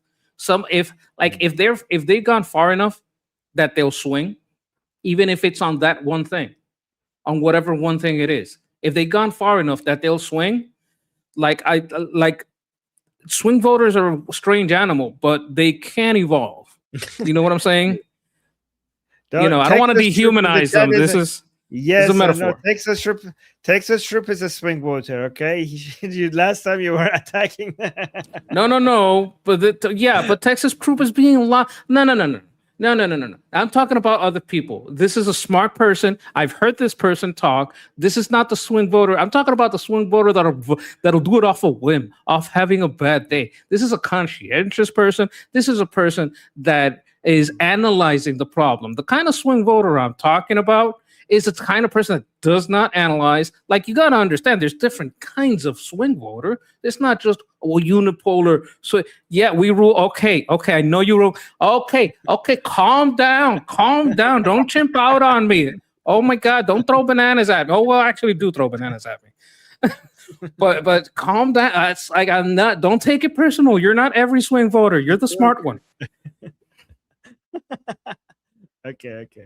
All right, let's see. Is this a lot more game to play? The good thing is that we're severed by, and let me see. Could this be a very important historical moment? We're severed by an administration. Let me see what he's saying here. I think this is a different clip. Could this be a very important historical moment? The answer is obviously yes. But again, how exactly this plays out is very much contingent on the way that the Iranians respond to the leverage the president has put on them. And if they respond well, I think we're going to look back at this and say, we turned over a new leaf. Now, a lot of people are skeptical, including me, that will ultimately happen. And then if the Iranians perform or behave poorly. So he's just skeptical. He said, I am skeptical that they would turn on a new leaf. Is that what he just said? We go back a second. I think that's what he just said. Okay. Contingent on the way that the Iranians respond to the leverage the president has put on them. And if they respond well, I think we're going to look back at this and say, we turned over a new leaf. Now, a lot of people are skeptical, including me, that will ultimately happen. And then if the Iranians perform or behave poorly, then I think that we still have a lot of leverage points to ensure that this ends up in a place that is good for. He's saying, okay, we're waiting to see if they turn on a new leaf. I doubt it. So he's basically saying, yeah, I know they're not going to do this. So we're just basically, so this is actually a good, most of it, except that Persian part.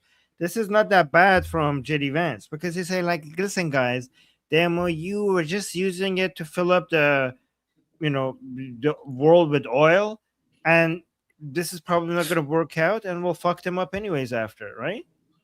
Oh, people are pointing out that he's still saying the Iranians. Yeah, I don't like that. I think BT's making some good points over there. Yeah. He's still, his language on how he uses it is not, but overall, it's on not that the bad. way that the Iranians respond to the leverage the president has put on them. And if they respond well, I think we're going to look back at this and say, we turned over a new leaf. Now, a lot of people are skeptical, including me, that will ultimately happen. And then if the Iranians perform or behave poorly, then I think that we still have a lot of leverage points to ensure that this ends up in a place that is good for America's objective. So I think fundamentally there's a desire here for everyone to say this is over, or the Democrats and even frankly some Republicans are saying, well, this shows that Trump blinked. And then other people are saying, it's all over. And the Iranians are saying this. And I would be highly skeptical of what everybody says right now. I think Marcos said this the other day. He said, this is the end of the beginning. Okay. There is a lot more game to play. Yeah. And there are a lot more cards that we're going to see, to mix metaphors here. And the good thing about it is that we're served by an administration, we're served by a president of the United States who is constantly trying to figure out how to gain an edge for the American people. I ultimately strongly believe we will look back on this moment and say we got to a good place. It's going to take a lot of work, not just in the negotiation arena, but in the other arenas too. So he's basically saying, don't judge it like we're just at the end of the beginning. Like, don't judge it yet. Like, there's a lot more to come. Right? Yeah, I think so. I think I want to go to something that BT said. It's a super chat actually. Said he doesn't look at it as trash. They align with his shit view. Okay, I know where this comes from, and I want to steel man what BT is saying here. The problem with Vance is not just him; it's some of the people around him, right? So we're not going to judge you by your company, but it's going to come into. We're not going to completely judge you by your company, but we're going to take into account his closeness to Tucker and Tucker's kid. I think Tucker's kid used to work for him or still works for him. I don't know. His closeness with Peter Thiel, who also has this kind of views on Israel. So he has a closeness with some people that you know would be very much anti-Israel. And that's kind of where a lot of people are just saying, not just his words, just look at the company keeps, look at who he props up, look at what he's doing. And that can be a good reason to say, look, this guy's just got bad company, bad ideas being whispered into his ear. This is not looking good, right? If at some point, hey, he gets rid of these people and says, you know what, I'm sorry, I sold you a shit sandwich. Here is one with a lot of good bacon in it, or you know, hey, he could make a roast beef. That's kosher, right? If he sells you a good sandwich later, I'm okay with that. But like anyone, what's good is good and what's bad is bad. So this is why I agree with BT June here. I understand the people who are saying that this is a bigger plan by President Trump to use Rubio when needed and JD Vance when it's needed, as good cop, bad cop. Okay. But JD Vance is not pretending to be the good cop that the Islamic Republic prefers. He is the good cop that the Islamic Republic prefers. So I understand that has his use case for President Trump, but I don't think he's acting. I mean, at least the people who vote for him and follow him, I think, makes it so that this actually does represent his views. That's what I think. Yeah, I think he's not an actor. I think Ronald Reagan was an actor. This guy, I don't know. I don't think so. I don't know. I'm not saying he's not going to change his views. Obviously, he might change his views, but I do think that based on the people who support him, he wanting to reflect those people and being their voice, I think this is genuinely his views. But again, that would make him useful to President Trump to be able to get closer to the Islamic Republic for this ceasefire period.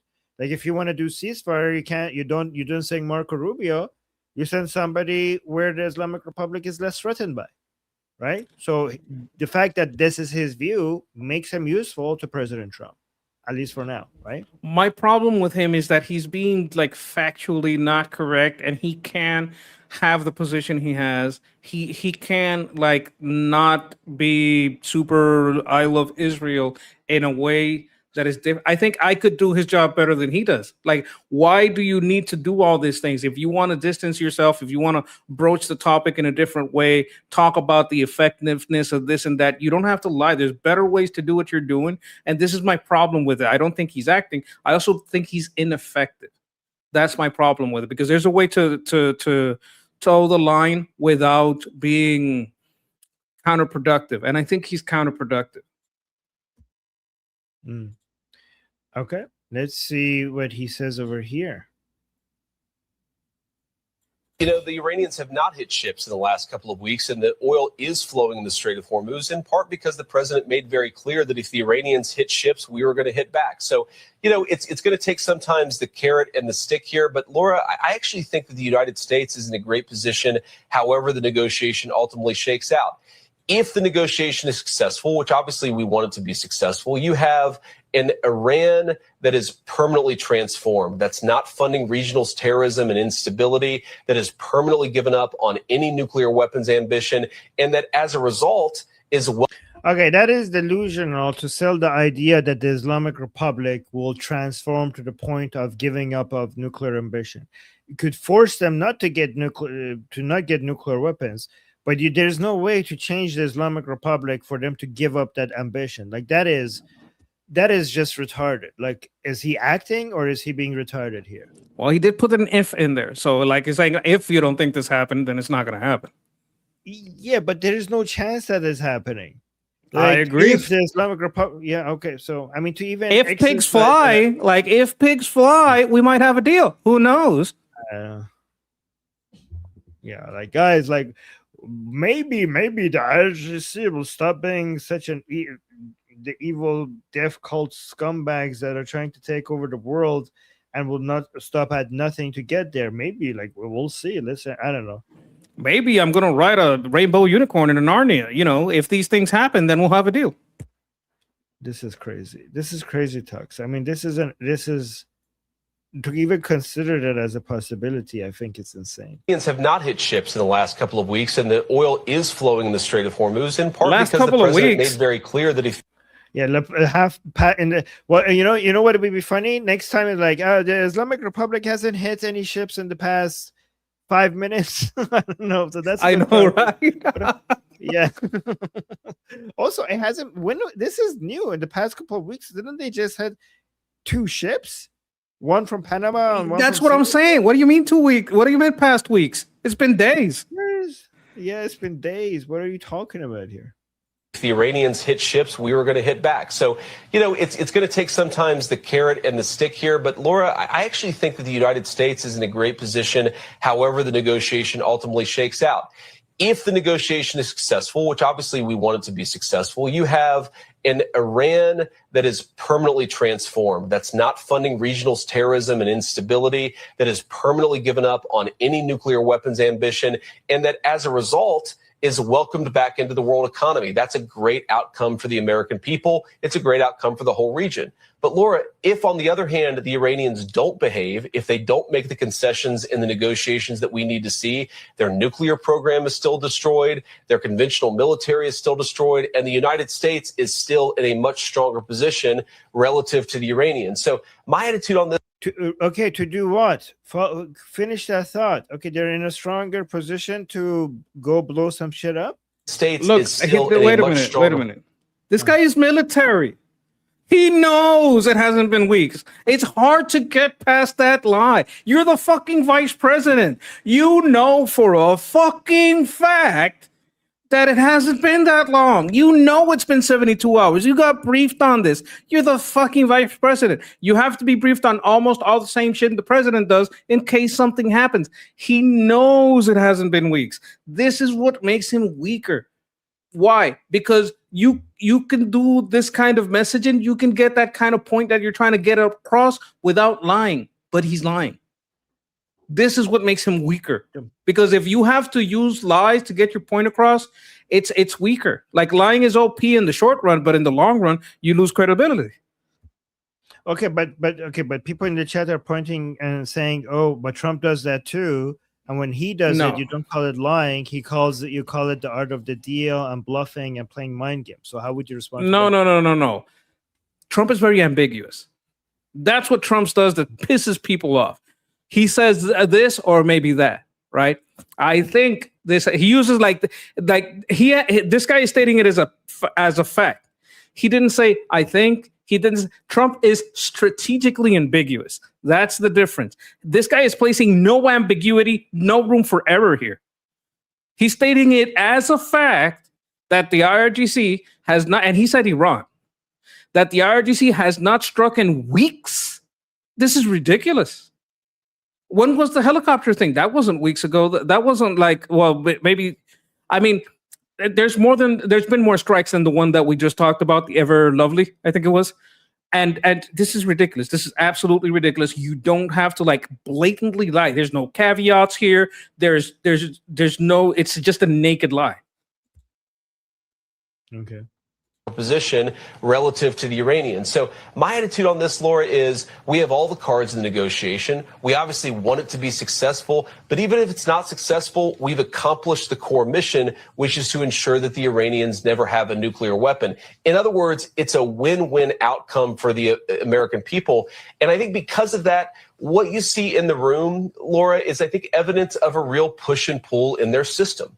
There are people within the Iranian system who recognize the way that they've done business for 47 years is a mistake, and they want to turn over a new leaf. You also see some resistance. Oh my God, is he trusting the people from within the regime? Oh my God, he showed up in. I don't understand. Well, he says he doesn't understand. I don't understand him. He's supposed to understand what he's doing. He's lying. He knows he's lying. This doesn't make any sense to me. I know what he's trying to do, but there are ways to do it without being this retarded. Right. Like, he just showed up. He hasn't been doing this. He doesn't understand the Islamic Republic. He says he doesn't understand the Islamic Republic. And then there are some people within the regime are like, listen, we're not like those radical ones. We actually want to behave. Can you give us a chance? And he's like, oh, okay, look, there's some rational people here. Like, he's believing them. That doesn't make any sense. I think, oh my God. Are we doing a comparison? Like, okay, so is Ghalibaf more reasonable than some of the Durka, the Paidaris? Yeah, maybe, but by how much? Like, how was that at the level of a normal negotiating nation anywhere in NATO? They're kind of delusional too, but it's not even close. Like, what are we talking about here? This is ridiculous. I mean, the Ghalibaf camp is more dangerous because the difference between these camps is not what some of them are more radical and some of them are less radical. The difference is that they have the same goal, but they are going about it with different methods, right? And the ones who are being more pragmatic, they're not being less radical. They're being more strategic with how to achieve their crazy radical goals, but with more strategic and pragmatic ways. So if anything, you know, they're all radical, but these so-called pragmatic people are just better at using they have better strategy at achieving that goal, but the goal is the same. Like, it's easier to avoid the yelping hyena than the snake in the grass, and Ghalibaf is like a snake in the grass. That's what you're like. I don't want to make the analogy to. Exactly. That's exactly it. Yeah. As a monkey, I have to watch out for this stuff. Yeah, that's a good analogy. Some of the old hardliners, some of the old radicals who don't want to change their behavior. Part of what we're trying to do in this negotiation, Laura, is to see how serious they actually are. And to be serious, they've got to not just say the right things, they've got to make real concessions. So whether it's the president, me, anybody else in the negotiation, we care a lot less about what the Iranians say. We care a lot more about what they do. We see some positive signs. Obviously, we see some negative signs. What the president has told us is work the problem, see where the negotiation is going to lead. And if it doesn't lead to a successful resolution on the diplomatic side, we still have a lot of optionality and we've still accomplished a whole lot for the American people. Okay. Wait, we have another. Is he saying basically, look, Trump just wants you to keep playing keep playing the deal game, no matter what, keep playing the deal game. You're going to keep playing the deal game, and you're going to keep, and Rubio, you're going to keep working the military game. You're going to keep talking to, Gulf allies, Persian Gulf allies. You're going to keep talking to Iraq. You're going to keep talking to Lebanon. You're going to keep talking to Israel. Vance, your job is to go play a deal. You're going to play the deal game and keep playing the deal game, work that problem. If that's what's happening, okay, fine. But you don't need to lie. There's other ways to do this. This is my problem with it. Oh, look at this. President Trump came out and said something about Iran. Let's listen to that. Let me see. Go over here. As far as things are going, the denuclearization of Iran is moving along well. They've had very good meetings, and we'll see. We hit them very hard for 3 nights, as you know. but we're getting along very well. So I call it the denuclearization. And it's all taking place. It's all going well. The stock market is setting records virtually every day. The oil price is way down. We're down at 68. I see it hit 68 today. That's lower than when I started the, I guess you could call it an attack on Iran so that they never have a nuclear weapon. So the oil price is now lower. The retail prices, the gasoline is coming down rapidly. As far as Yep. Okay, he keeps saying 68, but I think he's not using Brent. Yeah, guys, the one that we going with is Brent. I think he's doing what's WTI. So Yeah, I think there's two that might. different oil. So there's two different oil prices. We keep the one that we keep citing is Brent because Brent is more relevant to the Middle East. The WTI is more Western. So is that the price of oil basically for America a barrel? The 68. So let me see. WTI crude oil price USD. That is closer to, that is at 68. Oh, and you know who knows about this? Texas. Look at Texas in the chat. West Texas Intermediate. Is that what that means? Texas might know something about this. Yeah, and again, when it comes to what Americans use, the WTI is more relevant. I use Brent crude oil price instead because what's being bought to basically to measure the level of impact of the chaos in the Middle East on oil prices. I think Brent crude oil price makes more sense than WTI crude oil price. But again, would you call Brent a Persian Gulf area pricing? Like, is that what the Saudis? Yes. Okay, that makes sense. Yeah. It's interesting that WTI is lower than Brent because that shows that the stability in the West is making it cheaper, right? That also means that if anyone wants to buy, they'll want to buy WTI and they won't want to buy Brent. Right. Okay. Yeah, West. Okay, so WTI is West Texas. Brent is more related to what's happening in the Middle East. That's why I look at that. Okay, let's go to anyway. It doesn't matter because as long as you are looking at one of them, they both drop at the same time, right? So if you are just keeping an eye on one of them, as long as you're consistent which one you're looking, you're going to get the same information. Let's go to JD. You want to say something? I was going to say that it also shows the strength of the American markets and how the American markets can basically onshore some of the trade that is more difficult to have because of insurance and other reasons with the Brent. Right? If you don't want to deal in Brent, because number one, it's more expensive by a couple of cents when you're talking millions of barrels, that matters. Number two, it's a higher risk because to get Brent oil, you have to go over there. So I think this reflects like, why is this oil cheaper? Well, I think it has to do with many factors, but I think it's important to take into account the price of oil in America as a difference to Brent. You're right about being consistent to see the ups and downs. Like if you're going to look at the price day to day, you got to stay consistent with it or look at them both, right? But I think there's something to be said about West Texas. What was it? West Texas Integrate. The West Texas Intermediate. I think there's something to be said of keeping an eye on that. I want to learn more about it. I think that's the best thing I can say about it. So Brent is sourced from the North Sea, serves as the global benchmark for roughly 2/3 of the world's oil, right?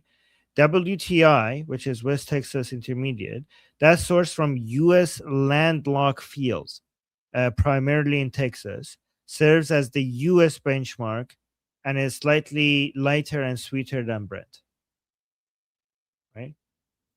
This also means that the type of things you get from it change. like some of the textiles and some of the plastics, you don't get that from light and sweet. Some of the textiles and plastic, you get that from heavy oil. So there is an effect there. Some people need the Brent because they need it for fabrication. It's just a benchmark. But anyways, let's go to JD Vance. Let's see what he says here. If the Iranians try to rebuild the nuclear program, the president's got options, again, because of you. If the Iranians try to threaten their neighbors or fund terrorism, we've got options, again, because of you. But what we must never do is drop bombs just for the sake of dropping bombs. And that is okay. That is a straw man, isn't it? When have you dropped bombs for the sake of dropping bombs? Isn't that a straw man? Like, did the United States has ever gone like, we're kind of bored here. We're like, can we go drop some bombs somewhere just for some shits and giggles? Like, what isn't it a straw man? Like, what is this responding to? This is responding to the people that said we didn't need to attack the IRGC. They weren't a clear and present danger. They didn't have a bomb. We had no. That was the first part. The second part is like, we shouldn't be dropping bombs for the sake of dropping bombs. When the fuck has that happened? Well, we were accused of that. Yeah, but he's accusing you of that. You see that he's accusing the United States of doing that by saying that. Look at this. It's like, a dumb way to say it, but I think I get what he was trying to say. It's a better way. Like, I think he is trying to accuse the United States of sometimes using bombs for the sake of dropping bombs. That's what it is. Look at this. If the Iranians try to rebuild the nuclear program, the president's got options, again, because of you. If the Iranians try to threaten their neighbors or fund terrorism, we've got options, again, because of you. But what we must never do is drop bombs just for the sake of dropping bombs. And that is what the president will never ask you to do. So yeah, that's forward. That's not back. Yeah. No, I get what you mean. He's going forward with it. He's not. If he was going, what we never did was drop bombs, but for the sake of bombs, I'd say no, because people accused us of that. But being forward with it changes it. Okay, Lior is giving him a cookie. Yes, guys, dropping bombs for the sake of dropping bombs is bad. Don't do it. Don't do it. Here's a cookie for saying something so brave, so profound. Yes, guys, United States has a long history of just dropping bombs for no fucking reason, and JD Vance is going to put a stop to that. Thank you, JD Vance. Thank you. He'll ask you to go to war, yes, but when he asks you to go to war, he'll tell you exactly what you're going for, and I think that is what you should expect out of your political leadership. Oh my God! In fact, you know what? That's wrong. Yeah, the president isn't to the military. If you're talking to the military, that's not political leadership. That's your commander in chief. That's a direct line of command. That's not political. To us, to the military. I'm not in it anymore. To the military, to us, he's not a political. Like, he is the commander in chief. He is part of the chain of command. He is part of the military to the level that he is the commander in chief. Right. Look at this. I have something interesting for us to watch. Are you excited? Look at what I have. Monkey. Oh my God. This is like a where the cheese and the ham is turds in a sandwich. It's like, oh my God. I don't even know what I'm about to see. This was sent to me to review. Guys, people are sending me videos to review, and I'm not pre-watching it so that we could have a raw reaction here with each other together. So let's see what happens here. Has Donald Trump, in your eyes, has he betrayed the MAGA movement? I mean, by going into such a massive war with Iran, by going against everything he campaigned on, not to do that kind of thing, by not being as transparent with the administration with, say, the Epstein files as they vowed to be before the election, by not taking care of cost of living. You could argue the tariff wars and then the war in Iran, all these things have all contributed to a failure to deal or bring down most prices. That's not a question, is it? He's making a statement and he's asking it as if it's a question. In America, Terrible. ordinary people. Does that constitute, in your eyes, a betrayal of the campaign pledges that Donald Trump made? I mean, again, may I remind everybody that President Trump did not take United States into a war. The war between the Islamic Republic and United States started 47 years ago when the Islamic Republic officially declared war against the United States, took hostage U.S. staff in Iran, in the American embassy in Tehran, and chanted death to America ever since, making it the official position of the Islamic Republic, officially saying that their goal is the absolute destruction of the United States, and making it clear all the time in their schools, in their media, in their official government documents that they seek the absolute annihilation of the United States, and they have continuously done so for the past 47 years. And on top of that, they are the regime that has killed more American, both civilians and soldiers, than any currently existing regime in the world. How did President Trump start a war with the Islamic Republic when it was already started 47 years ago?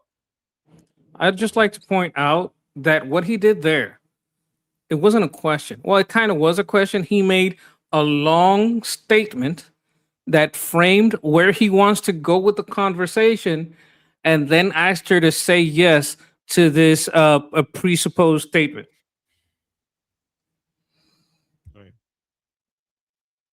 Yeah, absolutely. Because I was out on the campaign trail as an elected member of Congress, a Republican. I think I spoke at more Trump rallies literally than anyone else.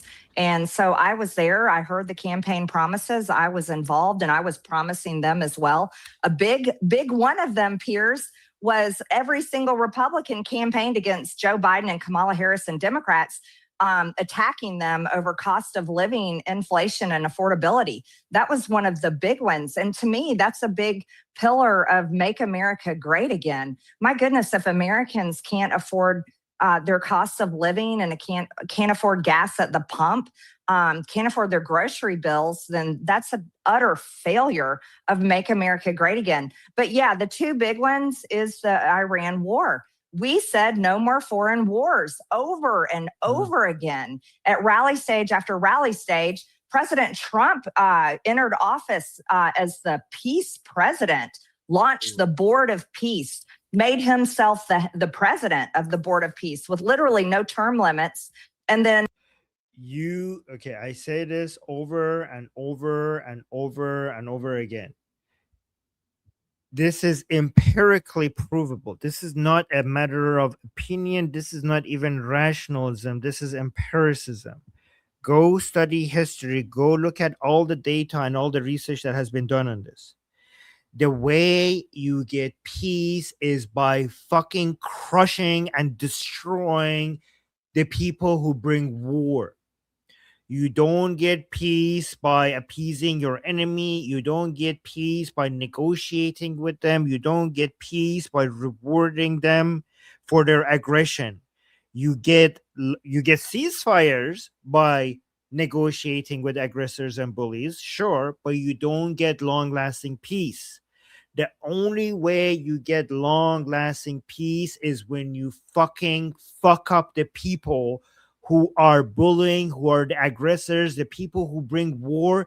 You destroy them. You destroy them by war against them, and that is how you bring long-lasting peace.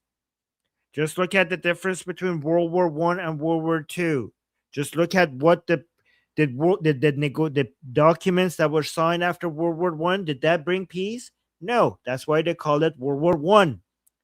Did the destruction of the enemies of the Allies after World War II bring you long-lasting peace? Yes, it did. Yes, it did. Look at Israel. If Israel has proven to us every fucking time that they try to show good faith and try to give land to their enemies, to sign with them, to sign peace agreements with them, to even recognize their delusional nation state, every fucking time, you You gave Gaza to the so-called Palestinian. What happened? You created you made them more powerful. You made them more able to kill Israelis by giving them Gaza. They told you if you give them Gaza, it shows good faith and they will become de-radicalized. They fucking radicalize even more. And you got October 7th because you gave them Gaza.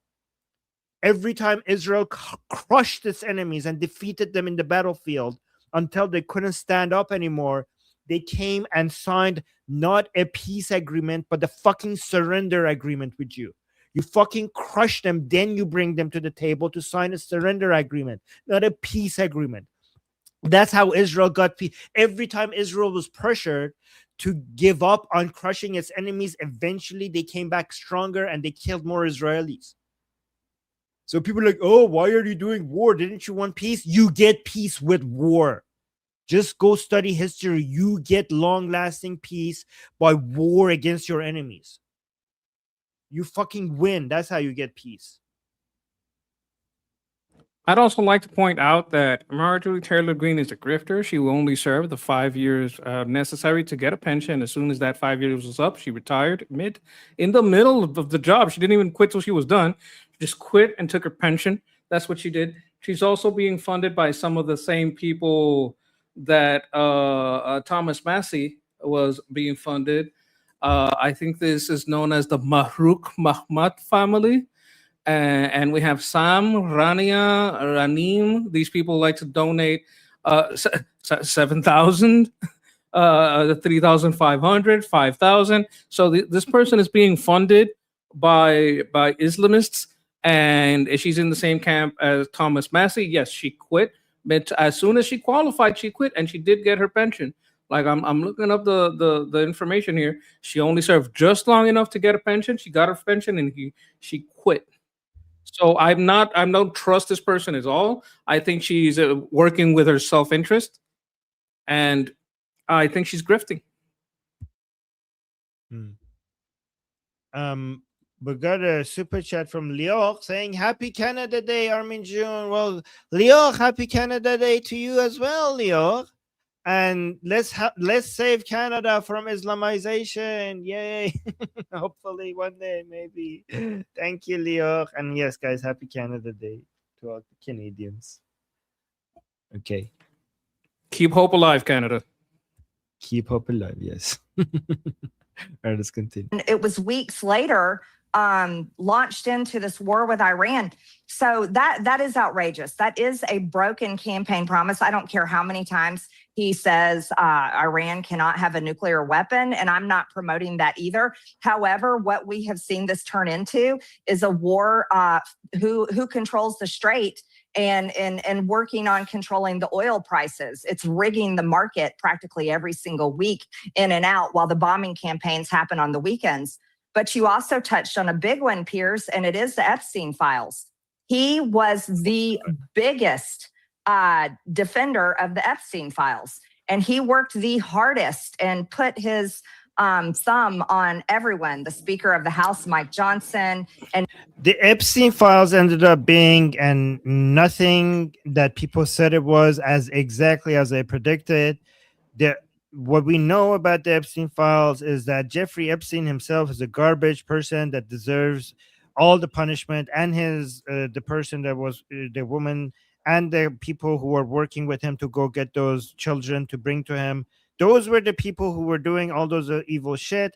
All this, the world elites, the bankers, the politicians. That was all exaggerated. It was also motivated by this whole. Yeah, there was a lot of Democrats in touch with Epstein, all the way up to when he was already arrested. This is a lot of Democrats who's in touch with him. What was the people who were proven to be guilty was him, his partner, and the people who were basically finding girls for him. Nobody else we had evidence for actually committing any crime.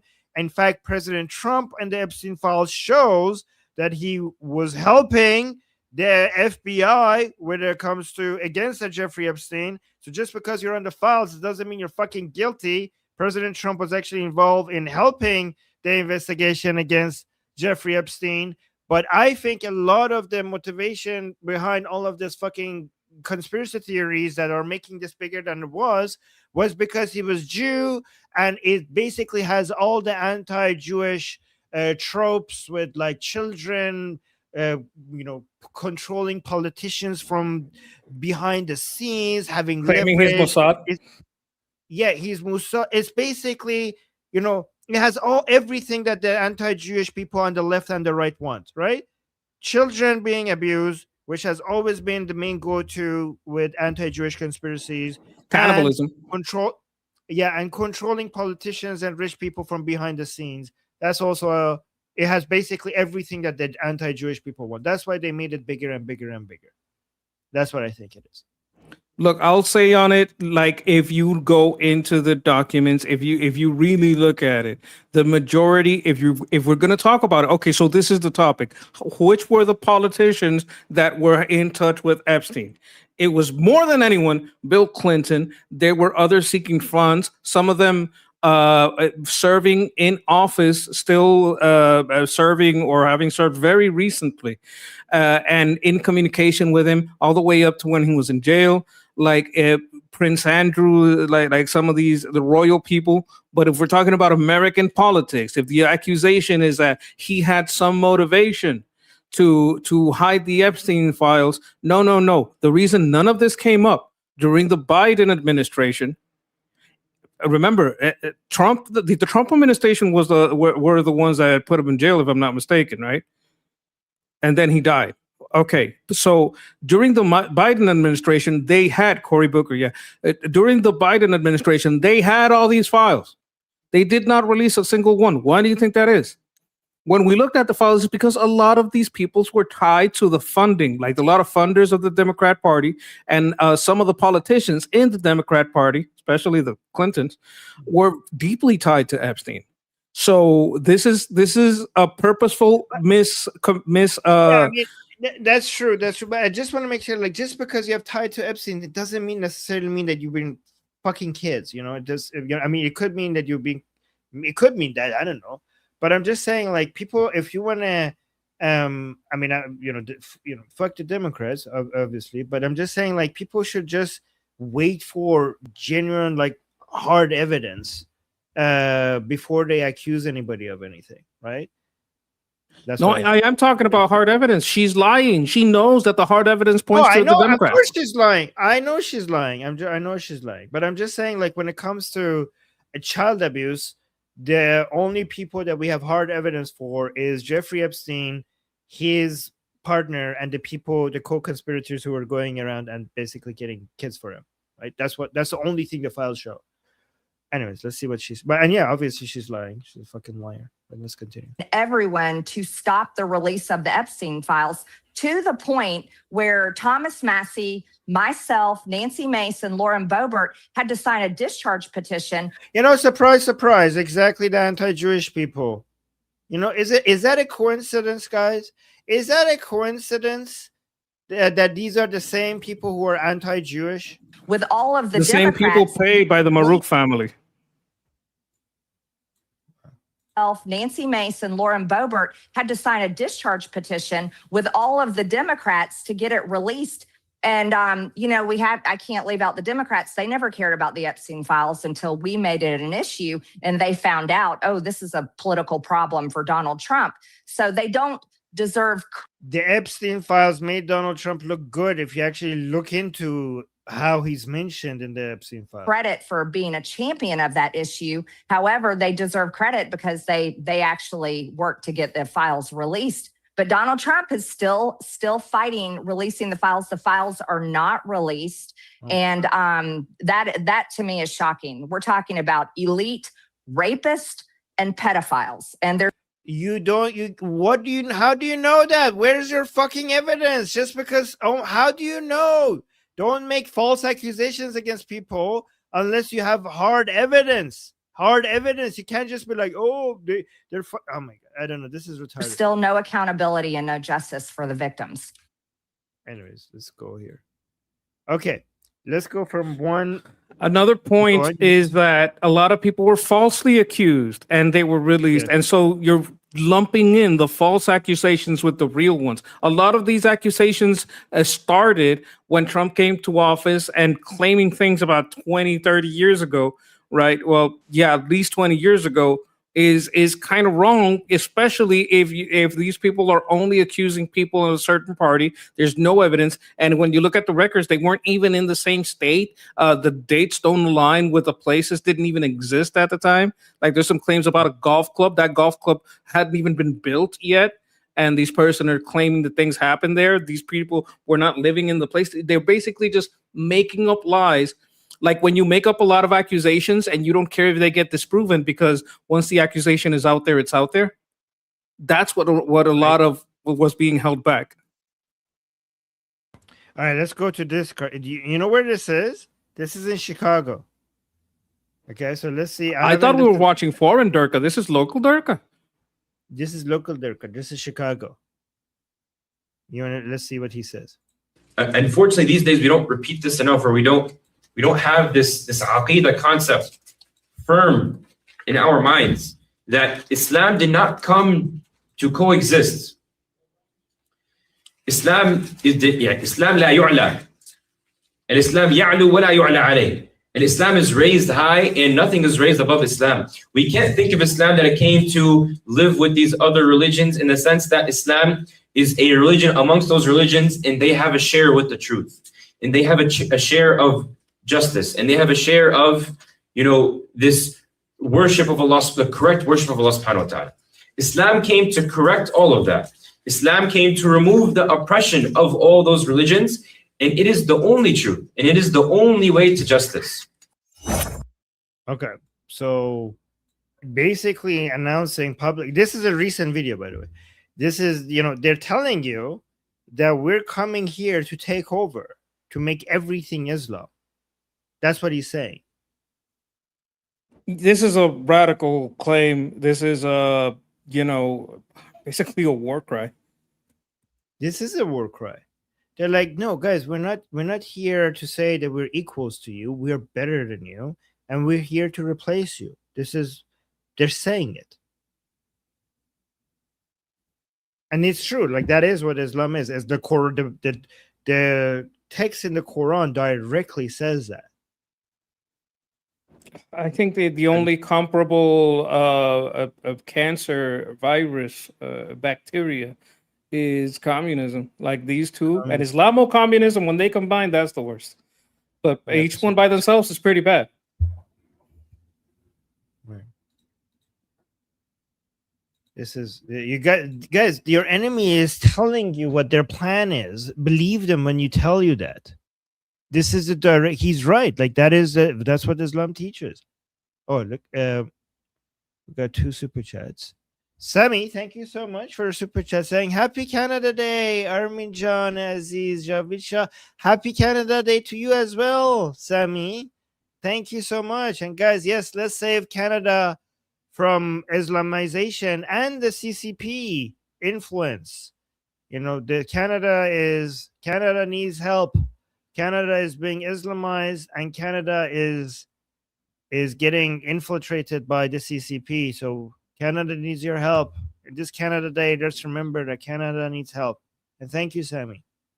Yes, all the patriots in Canada, you stay true to your culture, you stay true to your maple syrup, and you tell them what it's about. Oh my God. Thank you for that.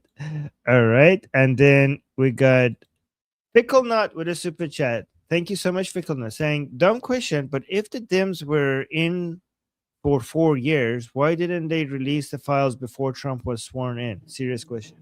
Monkey, you go. Yeah, you got that. Oh, well, I think it's because they were strongly implicated. I think that's why they did it. I think they had the files. My theory, and I can show you articles that state this from the press, and not just like Joe Blow's news outlet, that they were actually hiding the files, the Democrats, and shredding the files, getting rid of the evidence. Why would they do that? Because it implicates them. If they accuse Trump of 34 counts of someone paid someone in my name without asking me. That's not a felony. They turned it up into a felony without giving a reason. If they had him on anything in those files, they would have arrested him.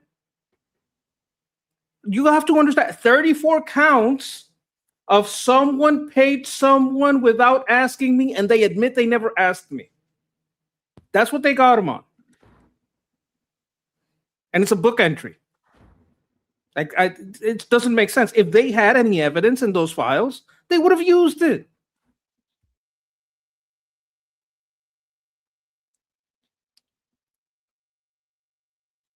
Okay, let's go to another. We went from a local Durka. Let's go to a Lebanese one, a Sunni Lebanese one. And I don't know what international Durka. Okay. Yes, international. Well, international for you, for them it's local. All right, let's see what he's saying. So somebody's saying, who killed Khamenei, Ali Khamenei? He has a bowl on his head. Looks like a fruit bowl, right? Like I have a bowl in my house that looks just like this. I'm like, oh my God, he has my bowl. I want to put fruit in it. I could just imagine like some oranges, an apple, maybe some grapes, pineapple in there. Banana, don't forget banana. No, I'm eating the banana.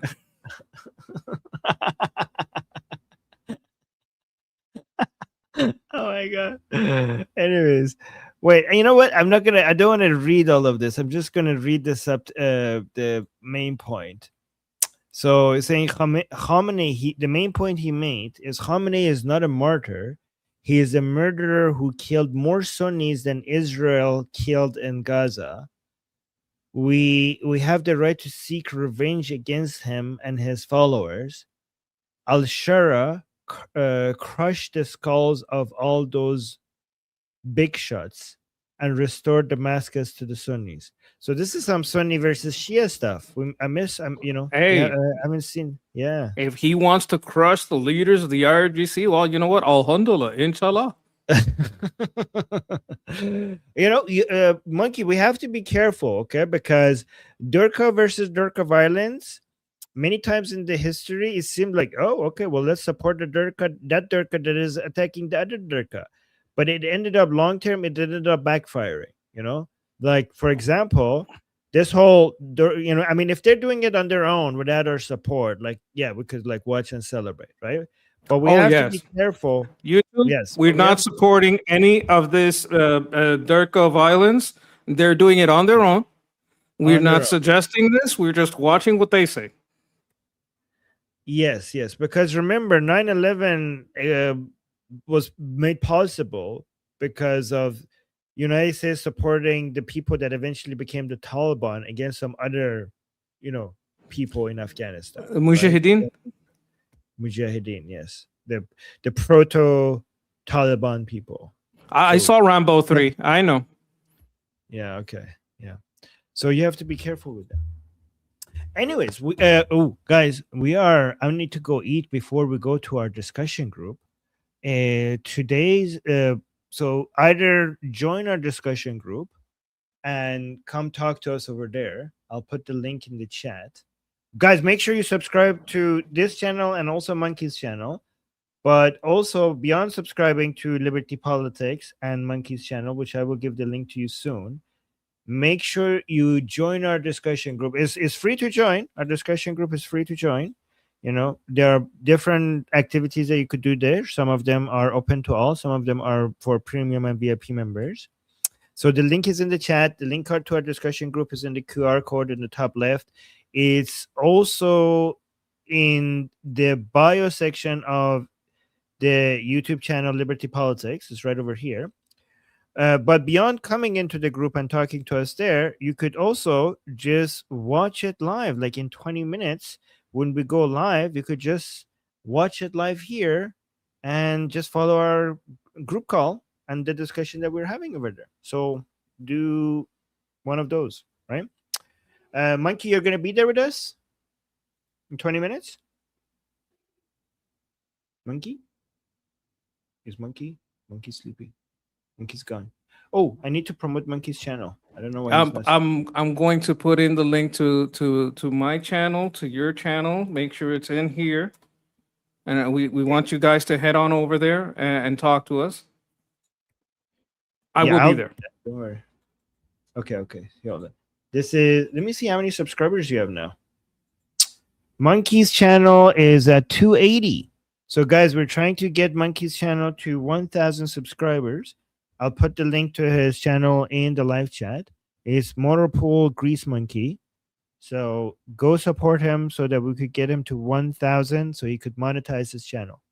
And thank you for everybody who's doing that. I saw a lot of you were watching it. 28 people were watching the show from your channel today. So that's good. Thank you, guys. That is awesome, and I All right, guys. appreciate you guys. Yes. All right, guys. This is us. Thank you for everybody who supported us. Guys, there are other ways to support us as well. You could just like. Did you guys know that there is no price for liking the stream? It's a secret. Don't tell anybody. You could support this channel with a low price of $0.00 by liking the stream. So And commenting. and subscribing. We want to know what you think. That's, we want to know what you think. It doesn't cost anything, and the algorithm loves it. Yes. Yeah, Casey's saying, isn't today VIP? Yes, today is VIP, so you could watch it on YouTube. Casey, you're VIP. Yeah, if you're not VIP, Casey, I will make you VIP because you have been here forever. But yes, today is VIP.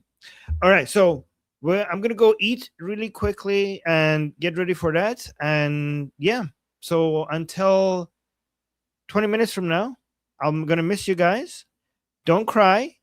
I know it's going to be a hard, very difficult 20 minutes for all of you to bear being away from me for that long, but I promise I'll be back, okay? Don't cry. It's going to be okay. I'll be back, okay? And until then, I'm Israel Chai, Slava Ukrainie, Cuba Libre, Long Live America, Javid Shah, Payande Iran. Peace. See you guys soon. Peace.